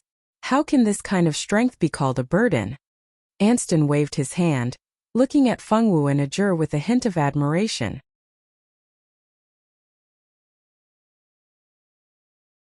Chapter 196. Nicole's expression changed slightly. She didn't bring Anston here to make friends with them. Since no one has any objections, then it's settled. The 4 of us will level up together. With Big Brother Anston leading us, we'll be able to reach level 20 in no time. Nicole looked into the distance with a yearning look. Ajur didn't say anything else, tacitly agreeing to Nicole's suggestion. This Nicole had always wanted to get close to Fengwu. He wanted to see what this woman was up to. Don't think that you'll be fine just because you have an expert with you. If you piss me off, I'll teach you a lesson. Anston was indeed an expert. He killed the monsters cleanly, without the slightest bit of sloppiness. It was obvious that he was a veteran of the battlefield. Anston was indeed a veteran of the battlefield. He was originally a freelance mercenary, and had always completed various missions alone. He was considered a relatively famous figure in the freelance mercenary world. Because he was a loner, he had encountered several life-threatening situations when entering and exiting dangerous places. In these dangerous situations, Anston's strength and combat awareness had improved significantly. Fengwu and Ajur naturally didn't object to the addition of such an expert. However, they really didn't know what Nicole was doing in the virtual realm. After joining with Anston, she didn't do anything other than pick up items. Occasionally, she would be chased by monsters and had to be rescued by Anston several times. Ajur was speechless about that woman. Such a stupid woman really opened his eyes. In his opinion, even Rika, whom he didn't think highly of, were better than this woman. At the very least, no matter how bad their personalities were, they still knew how to help when it was necessary. They wouldn't be like this, always thinking of others to protect them. After fiercely despising Nicole in his heart, Ajur took the fruit from Anston. There wasn't much edible meat in this small map made up of humanoid monsters. Even Anston, the oldest brother, could only find some fruit for Fengwu and the others to eat. Although he didn't want to admit it, this guy called Anston had a good character. He killed monsters when they needed to, and even took the initiative to find food for everyone to eat when they needed to replenish their stamina. Fengwu took the fruit and took out 2 meat buns from her storage space. She started eating them in small bites. Her eyes lit up when she saw the meat buns. Sister Fengwu, Nicole also wants to eat meat buns. Can you give me one? Nicole looked at Fengwu pitifully, as if she would cry if Fengwu rejected her. Fengwu swallowed the bun in her mouth and looked at Nicole. Her oily lips gently spat out 2 words, no. Nicole didn't expect her to reject her so bluntly. Shouldn't she be giving the meat bun to her for the sake of her image? Wasn't this woman afraid that the man beside her would think that she was petty? Sister, can you really not give Nicole one? Nicole really wants to eat meat. Her voice became more and more aggrieved. Actually, she just wanted to cause trouble for Fengwu. It would be best if this beautiful red-haired man beside her hated her, Nicole thought maliciously. As expected, Anston couldn't stand seeing her so pitiful. Sister Fengwu, why don't you give one to Nicole? When we return to Xihua City, Brother Anston will buy you a lot of meat buns to eat. Okay? He spoke to Fengwu in a negotiating tone. He didn't express any dissatisfaction with Fengwu. From Anston's point of view, it was just a matter of meat buns. Unfortunately, before Anston could finish, the last meat bun was eaten by Fengwu. Don't underestimate Fengwu's eating speed. Nicole and Anston were speechless. Brother Anston, I really want to eat meat. Nicole acted coquettishly and stared at Fengwu accusingly. Anston was having a headache, but he couldn't bear to disappoint a gentle girl like Nicole. He could only look up at Fengwu, hoping that she would take out another meat bun. You really want to eat meat that much? Fengwu ignored Anston's gaze and looked at Nicole seriously. I really want to eat. Nicole pouted, her voice filled with unspeakable grievance. I know. Fengwu slowly got up and walked to the side of a humanoid monster. She killed it with a single slash of her sword. Nicole smiled triumphantly in her heart. Brother Ajur, does Sister Fengwu hate me? Nicole didn't do it on purpose. Can you help me explain to Sister? If worse comes to worst, Nicole won't eat meat. A pair of beautiful eyes stared at Ajur pitifully, looking extremely wronged. Nicole always knew how to use her looks to her advantage. She had completed an extremely difficult chain mission to obtain a permanent disguise item. She had created such an adorable and invincible face for herself. She knew all too well which expression of hers could arouse a man's pity the most. Ajur ate his fruit in silence, ignoring Nicole. Anston coughed awkwardly and took big bites of the apple in his hand. What is Sister Fengwu doing? Nicole suddenly realized that Fengwu was squatting beside the corpse of a humanoid monster. She was holding a short sword and waving it around. No matter how she looked at it, it was very strange. Ajur and Anston heard her and turned to look. Sure enough, they saw Fengwu squatting beside a corpse. They didn't know what she was doing. Sister Fengwu, don't be angry. Nicole didn't mean to make you angry. Nicole quickly ran over and shouted softly as she ran. She was just there to watch the show.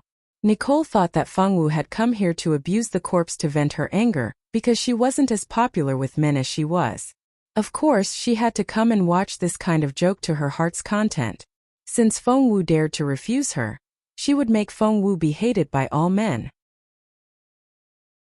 Later, she would try her best to seduce that handsome man Ajur. She didn't believe that with Ajur's looks, he would like a woman who had given birth to a bastard child.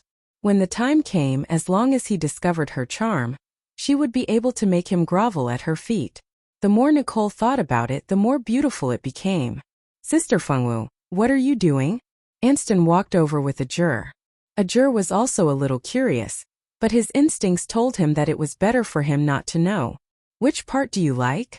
Fengwu didn't answer directly. Instead, she turned her head and looked at Nicole. Her pink lips parted slightly. This couldn't be what they were thinking, right? Nicole's expression changed drastically. She looked at the humanoid monster's corpse on the ground that looked exactly like a real person. Her face suddenly paled, and she retreated 3 meters away from Fengwu.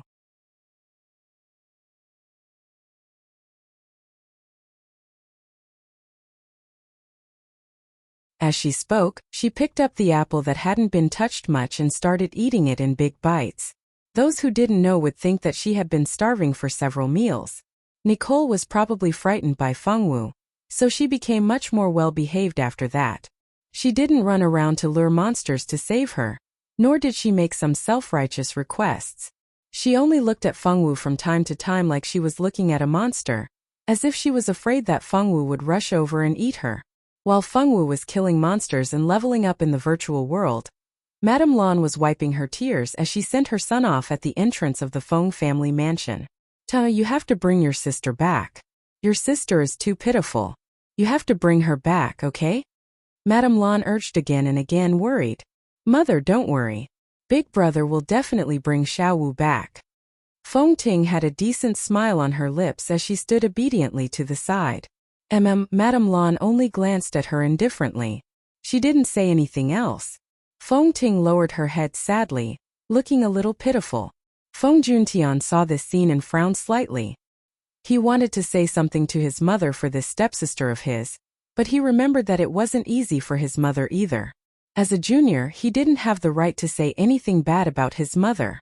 After Feng Juntian repeatedly promised that he would bring Feng Wu back, Madame Lan finally let him go.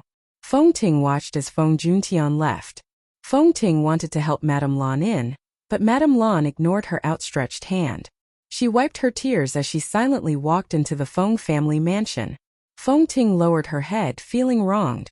The servants around her sympathized with this young miss born of a concubine. But so what if they sympathized? Who told her to come from a dishonorable background? It was normal for Madame Lan to dislike her. Didn't they see that even the family head and master didn't care about her? Besides, Madame Lan was only a little cold to Miss Feng Ting. She didn't hit or scold her, and she didn't even deduct her monthly allowance. Compared to the other families that oppressed their daughters of concubines, this Madame Lan was already considered very kind. No one noticed that the moment Feng Ting lowered her head, the resentment in her eyes almost materialized. What was wrong with her? She was 100 times more outstanding than Feng Wu, prettier than Feng Wu, and more popular than Feng Wu, but Madame Lan had always been cold to her. No matter how she tried to curry favor with her, it was useless. As expected, if they weren't biological mother and daughter, no matter how hard she tried, she wouldn't be able to gain Madame Lan's affection. Fortunately, after her hard work since she was young, Feng Juntian still liked her very much. Madame Lan's daughter, Feng Wu, wasn't close to Feng Juntian at all. She still had a chance. She had to firmly grasp Feng Juntian's heart. She had to become Feng Juntian's most beloved younger sister. She stood there silently for a moment. When she raised her head again, it was that kind and strong Feng Ting again. Ting Ting. Feng Ting was about to return to her room when she heard someone calling her. She turned around and saw that it was her good friend, Qiu Ruoshui. Qiu Ruoshui was also a frequent guest of the Guan family. The servants didn't stop her and she easily entered the Feng family mansion. Ruoshui. Feng Ting smiled. She looked very happy that Qiu Ruoshui had come to find her. Ting Ting, I saw Brother Juntian walking towards the transportation array just now. Where is he going? Qiu Ruoshui had just brushed past Feng Juntian when she arrived. However, the two of them were quite a distance apart, so they didn't talk. Let's talk in my room. The two girls held hands and walked towards Feng Ting's room. Although Madame Lan didn't like Feng Ting, this concubine's daughter, she had never mistreated her materially. No one could find any fault with her. Feng Ting's room was also strictly decorated according to the standards of a concubine's daughter from a large family. When decorating, Madame Lan had even sent someone to ask for Feng Ting's opinion, so this room was completely decorated according to Feng Ting's taste.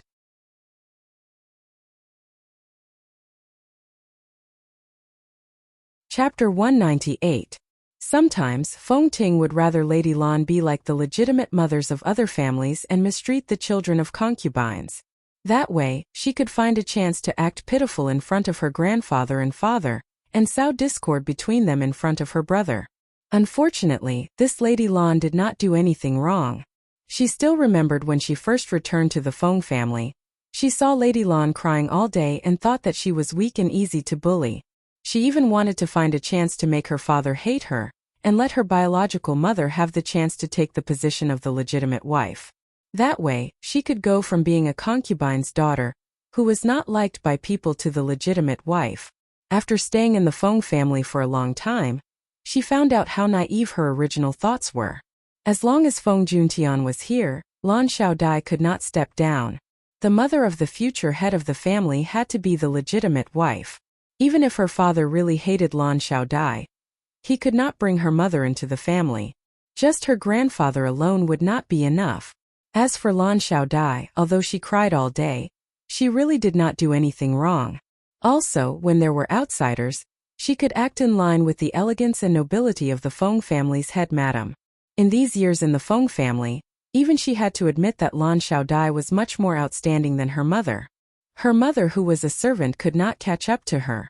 The two girls naturally had to whisper behind closed doors. Qiu Ruoshui asked the question from before again. Feng Ting smiled slightly before saying, brother is going to pick up Feng Wu. Qiu Ruoshui never would have thought that Feng Juntian left to do this. Thinking of Feng Wu, Qiu Ruoshui became angry. What's going on? Didn't grandfather Feng dislike that Feng Wu? Why did he suddenly change his mind and want to bring her back? Feng Ting poured a cup of tea for the two before saying, because Aunt wrote a letter saying that she was coming back from the Blood Moon Forest and also mentioned that she wanted to see Xiao Wu. Because of Aunt, grandfather agreed to let Xiao Wu come back to the Feng family. It's great that Xiao Wu can come back. Mother can finally see her biological daughter. Feng Ting was a little happy but also a little sad. Qiu Ruoshui couldn't bear it when she saw her good friend's disappointed look. Ting Ting, don't be sad. Even if Feng Wu comes back, so what? You are the eldest young miss of the Feng family. No family will let her enter the family after what she did. Ruoshui, don't say that. Xiao Wu is my sister. No matter what she did, I believe that she had her reasons. What difficulties could she have? She's just shameless. Qiu Ruoshui lifted her eyelids indifferently. Feng Ting looked at Qiu Ruoshui with disapproval.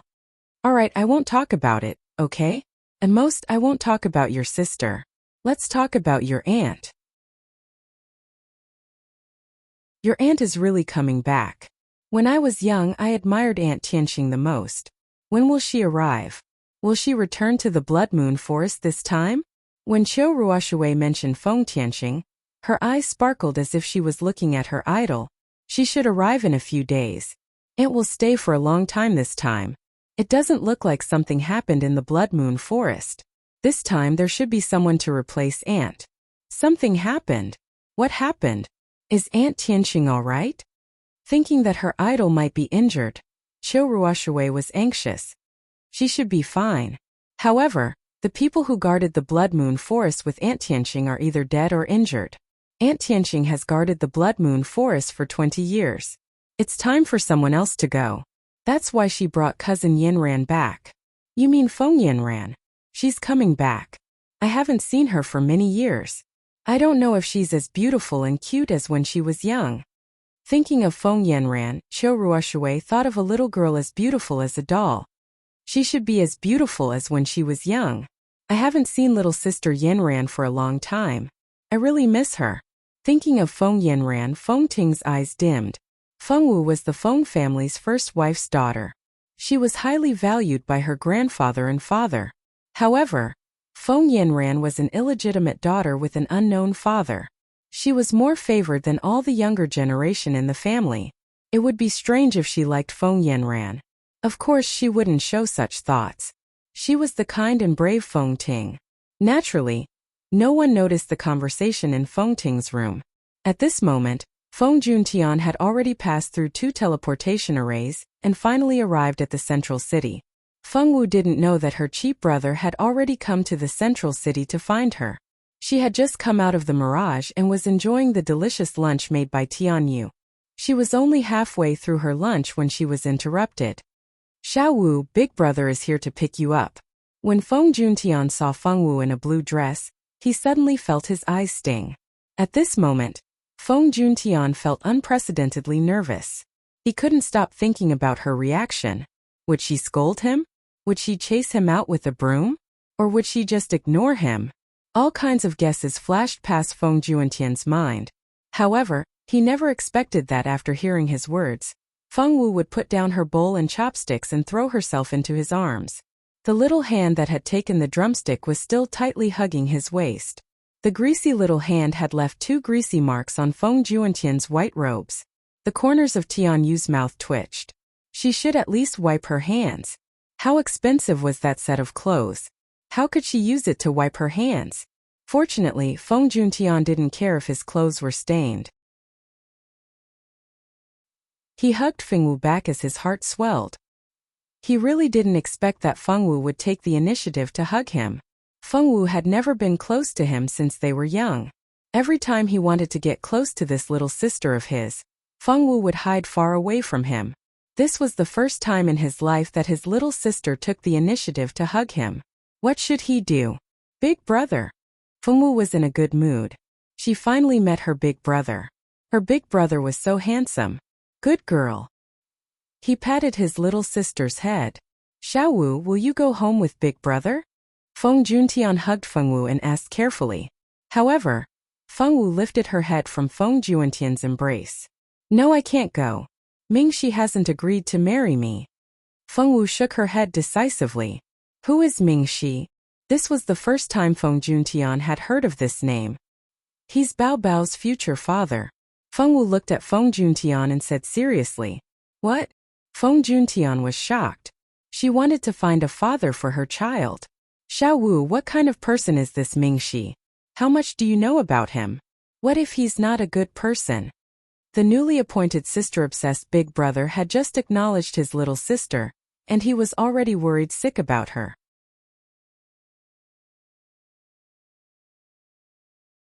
Chapter 199. No matter who that Mingxi was in Feng Juntian's eyes, he was just a kidnapper who kidnapped innocent girls. Fengwu couldn't understand her brother's feelings. She blinked and said, he's a very good person just like Master. In Fengwu's eyes, her master, who had raised her since she was young, was the best person in the world. No one could compare to him. Master, when did you have a master? Feng Juntian asked in confusion. Fengwu pursed her lips and didn't say anything.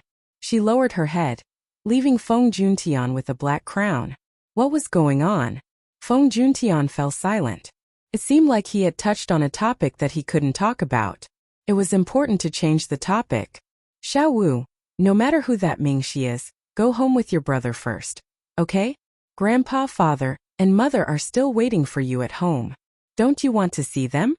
Her lowered head finally lifted slowly. Grandpa, father, mother. These words had never appeared in her life before. That meant that other than her brother, she had other relatives too? Before she transmigrated, Fengwu was very envious of others who had so many relatives. Now she had them too. She was a little happy but also a little hesitant. It wasn't easy for her to meet someone who met her master's criteria for a future husband. After leaving, would she still be able to see Mingxi? Although she really wanted to see her family, she didn't want to never see Mingxi again. Fengwu girl was very distressed and didn't know how to choose. Will I still be able to see Mingxi? Fengwu asked her brother carefully. Her eyes were filled with anticipation and fear of disappointment. She was as adorable as a little animal. Of course you'll still be able to see him. We're just going home for the holidays. When school reopens, you'll be back again. No matter what, he had to call her over first, so she could still come back. The Fengwu girl was satisfied and nodded. Let's go home together, brother. After having a delicious meal at Tianyua's house, Fengwu took Little White and Little Bun with her and bid farewell to Tianyua's family. She promised that she would bring Tank some snacks from the ancient eastern countries when she came back. Only then did she wave her sleeves and leave with her brother. Outside the Feng residence, Feng Juntian and his younger sister, Fengwu, stood outside the main entrance and accompanied Fengwu as they looked around the main entrance. The Feng family's residence was naturally decorated with oriental characteristics. At the entrance were two red lacquered doors. At first glance, it gave people a dignified feeling. At the main entrance, 2 rows of servants were already standing in place, shouting to welcome eldest young master and second young master back home. The servants of the Feng family carefully sized up the young miss who had left home for more than a year. They felt that the young miss seemed to have changed a lot. In the past, she would get angry at the slightest thing. She was like a cannonball that would explode at the slightest provocation. But now she had a wooden face the entire time. Her expressionless face looked much cuter than her angry face from before. That holy beast was carrying the young Mrs. Child, right? They didn't know if it was a boy or a girl. Back then, the young miss had gotten pregnant before marriage and was punished by the old master. Although the family head and the old master had ordered them to keep it a secret, there was no such thing as an impenetrable wall in the world. Moreover, it was such a big matter. Although it was impossible for everyone in Lanling City to know about it, some of the big families with some power basically knew about it. Although the ancient eastern country wasn't as strong as the 4 great empires where no one dared to provoke them, it was definitely not a small country. There were many big and small cities in the ancient eastern country. Lanling City was the capital of the ancient eastern country. In Lanling City, There were many aristocratic families that stood at the top of the pyramid of the ancient Eastern country. The Feng family was such a 1,000-year-old aristocratic family. At the same time, it was also one of the top aristocratic families. Feng Juntian held Feng Wu's hand and brought his younger sister into the grand entrance without looking at her. When the servants of the Feng family saw this scene, their jaws almost dropped from shock. Couldn't be, what did they see? They actually saw this pair of siblings who had always been at odds with each other walking hand in hand. This is too inconceivable. I must still be dreaming. I must be having an eye problem, it must be. I must go see a doctor later. Eldest young master and second young miss actually came back hand in hand. Could it be that the sky of the Feng family is about to change? Second young miss is actually holding hands with eldest young master. I'm really not dreaming. Feng Juntian didn't know that this group of servants who had serious expressions on their faces were actually crazily commenting in their hearts. If he knew, he would probably send all of them to the mines to work. When she saw Feng Wu and Feng Juntian walk in hand, the person who was affected the most was undoubtedly Feng Ting. All this time, as a concubine sister who took it as her duty to drive a wedge between the siblings, the thing she didn't want to see the most was for the siblings to have a good relationship. If this pair of siblings had a good relationship, then would there still be a place for her? She wanted to be Feng Juntian's closest sister. She had worked hard for so many years. How could she let Feng Wu turn it around so easily? No, she must think of another way. She definitely couldn't let them reconcile. At this moment, Feng Ting had a joyful smile on her face, but her heart was filled with hatred. She was determined to chase Feng Wu away again. She definitely couldn't let her snatch away what she had fought so hard for. Grandfather, Xiao Wu is back. Feng Juntian let go of Feng Wu's hand and bowed respectfully to the old man who was sitting on the main seat. Feng Wuliu looked expressionlessly at Feng Wu and grunted. It was unknown what he was thinking. Was he happy about this granddaughter's return, or was he indifferent? Xiao Wu, quickly greet grandfather. Madame Lan thought that Feng Wu was still angry and tugged at Feng Wu's sleeve.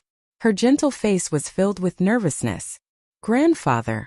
Feng Wu obediently called him grandpa, but after that, she stood next to Feng Juntian without saying a word, as if she was a block of wood. Remember, you have to thank your aunt properly for being able to come back this time. If it wasn't for your aunt wanting to see you, don't even think about taking a step into the Feng family's door in this lifetime. Feng Wuliu got angry the moment he saw Feng Wu. He really didn't understand how his Feng family could give birth to a descendant like Feng Wu. He didn't blame her for not having talent. Since she was a girl, there was no need for her to inherit the family business. At most, he would find a good marriage for her in the future. Being a happy upper-class woman at home, and helping her husband and children was also a good choice. However, this girl seemed to be born rebellious. She would always put on a face as if the entire family owed her. At home, she would snatch things from Feng Ting from time to time. Otherwise, she would scold the servants, saying that the servants looked down on her. Every time she went out, she would definitely get into trouble. In short, this child was a troublesome child since she was sensible. You're tuning into the Li Mei's Wuxia Whispers YouTube channel. We're so grateful for your support, and don't forget to subscribe to join us on this incredible journey through captivating stories. Your generosity through donations truly makes a world of difference, as it's the primary source of revenue that allows me to expand and enhance this channel for you. Thank you from the bottom of my heart for being a part of this adventure.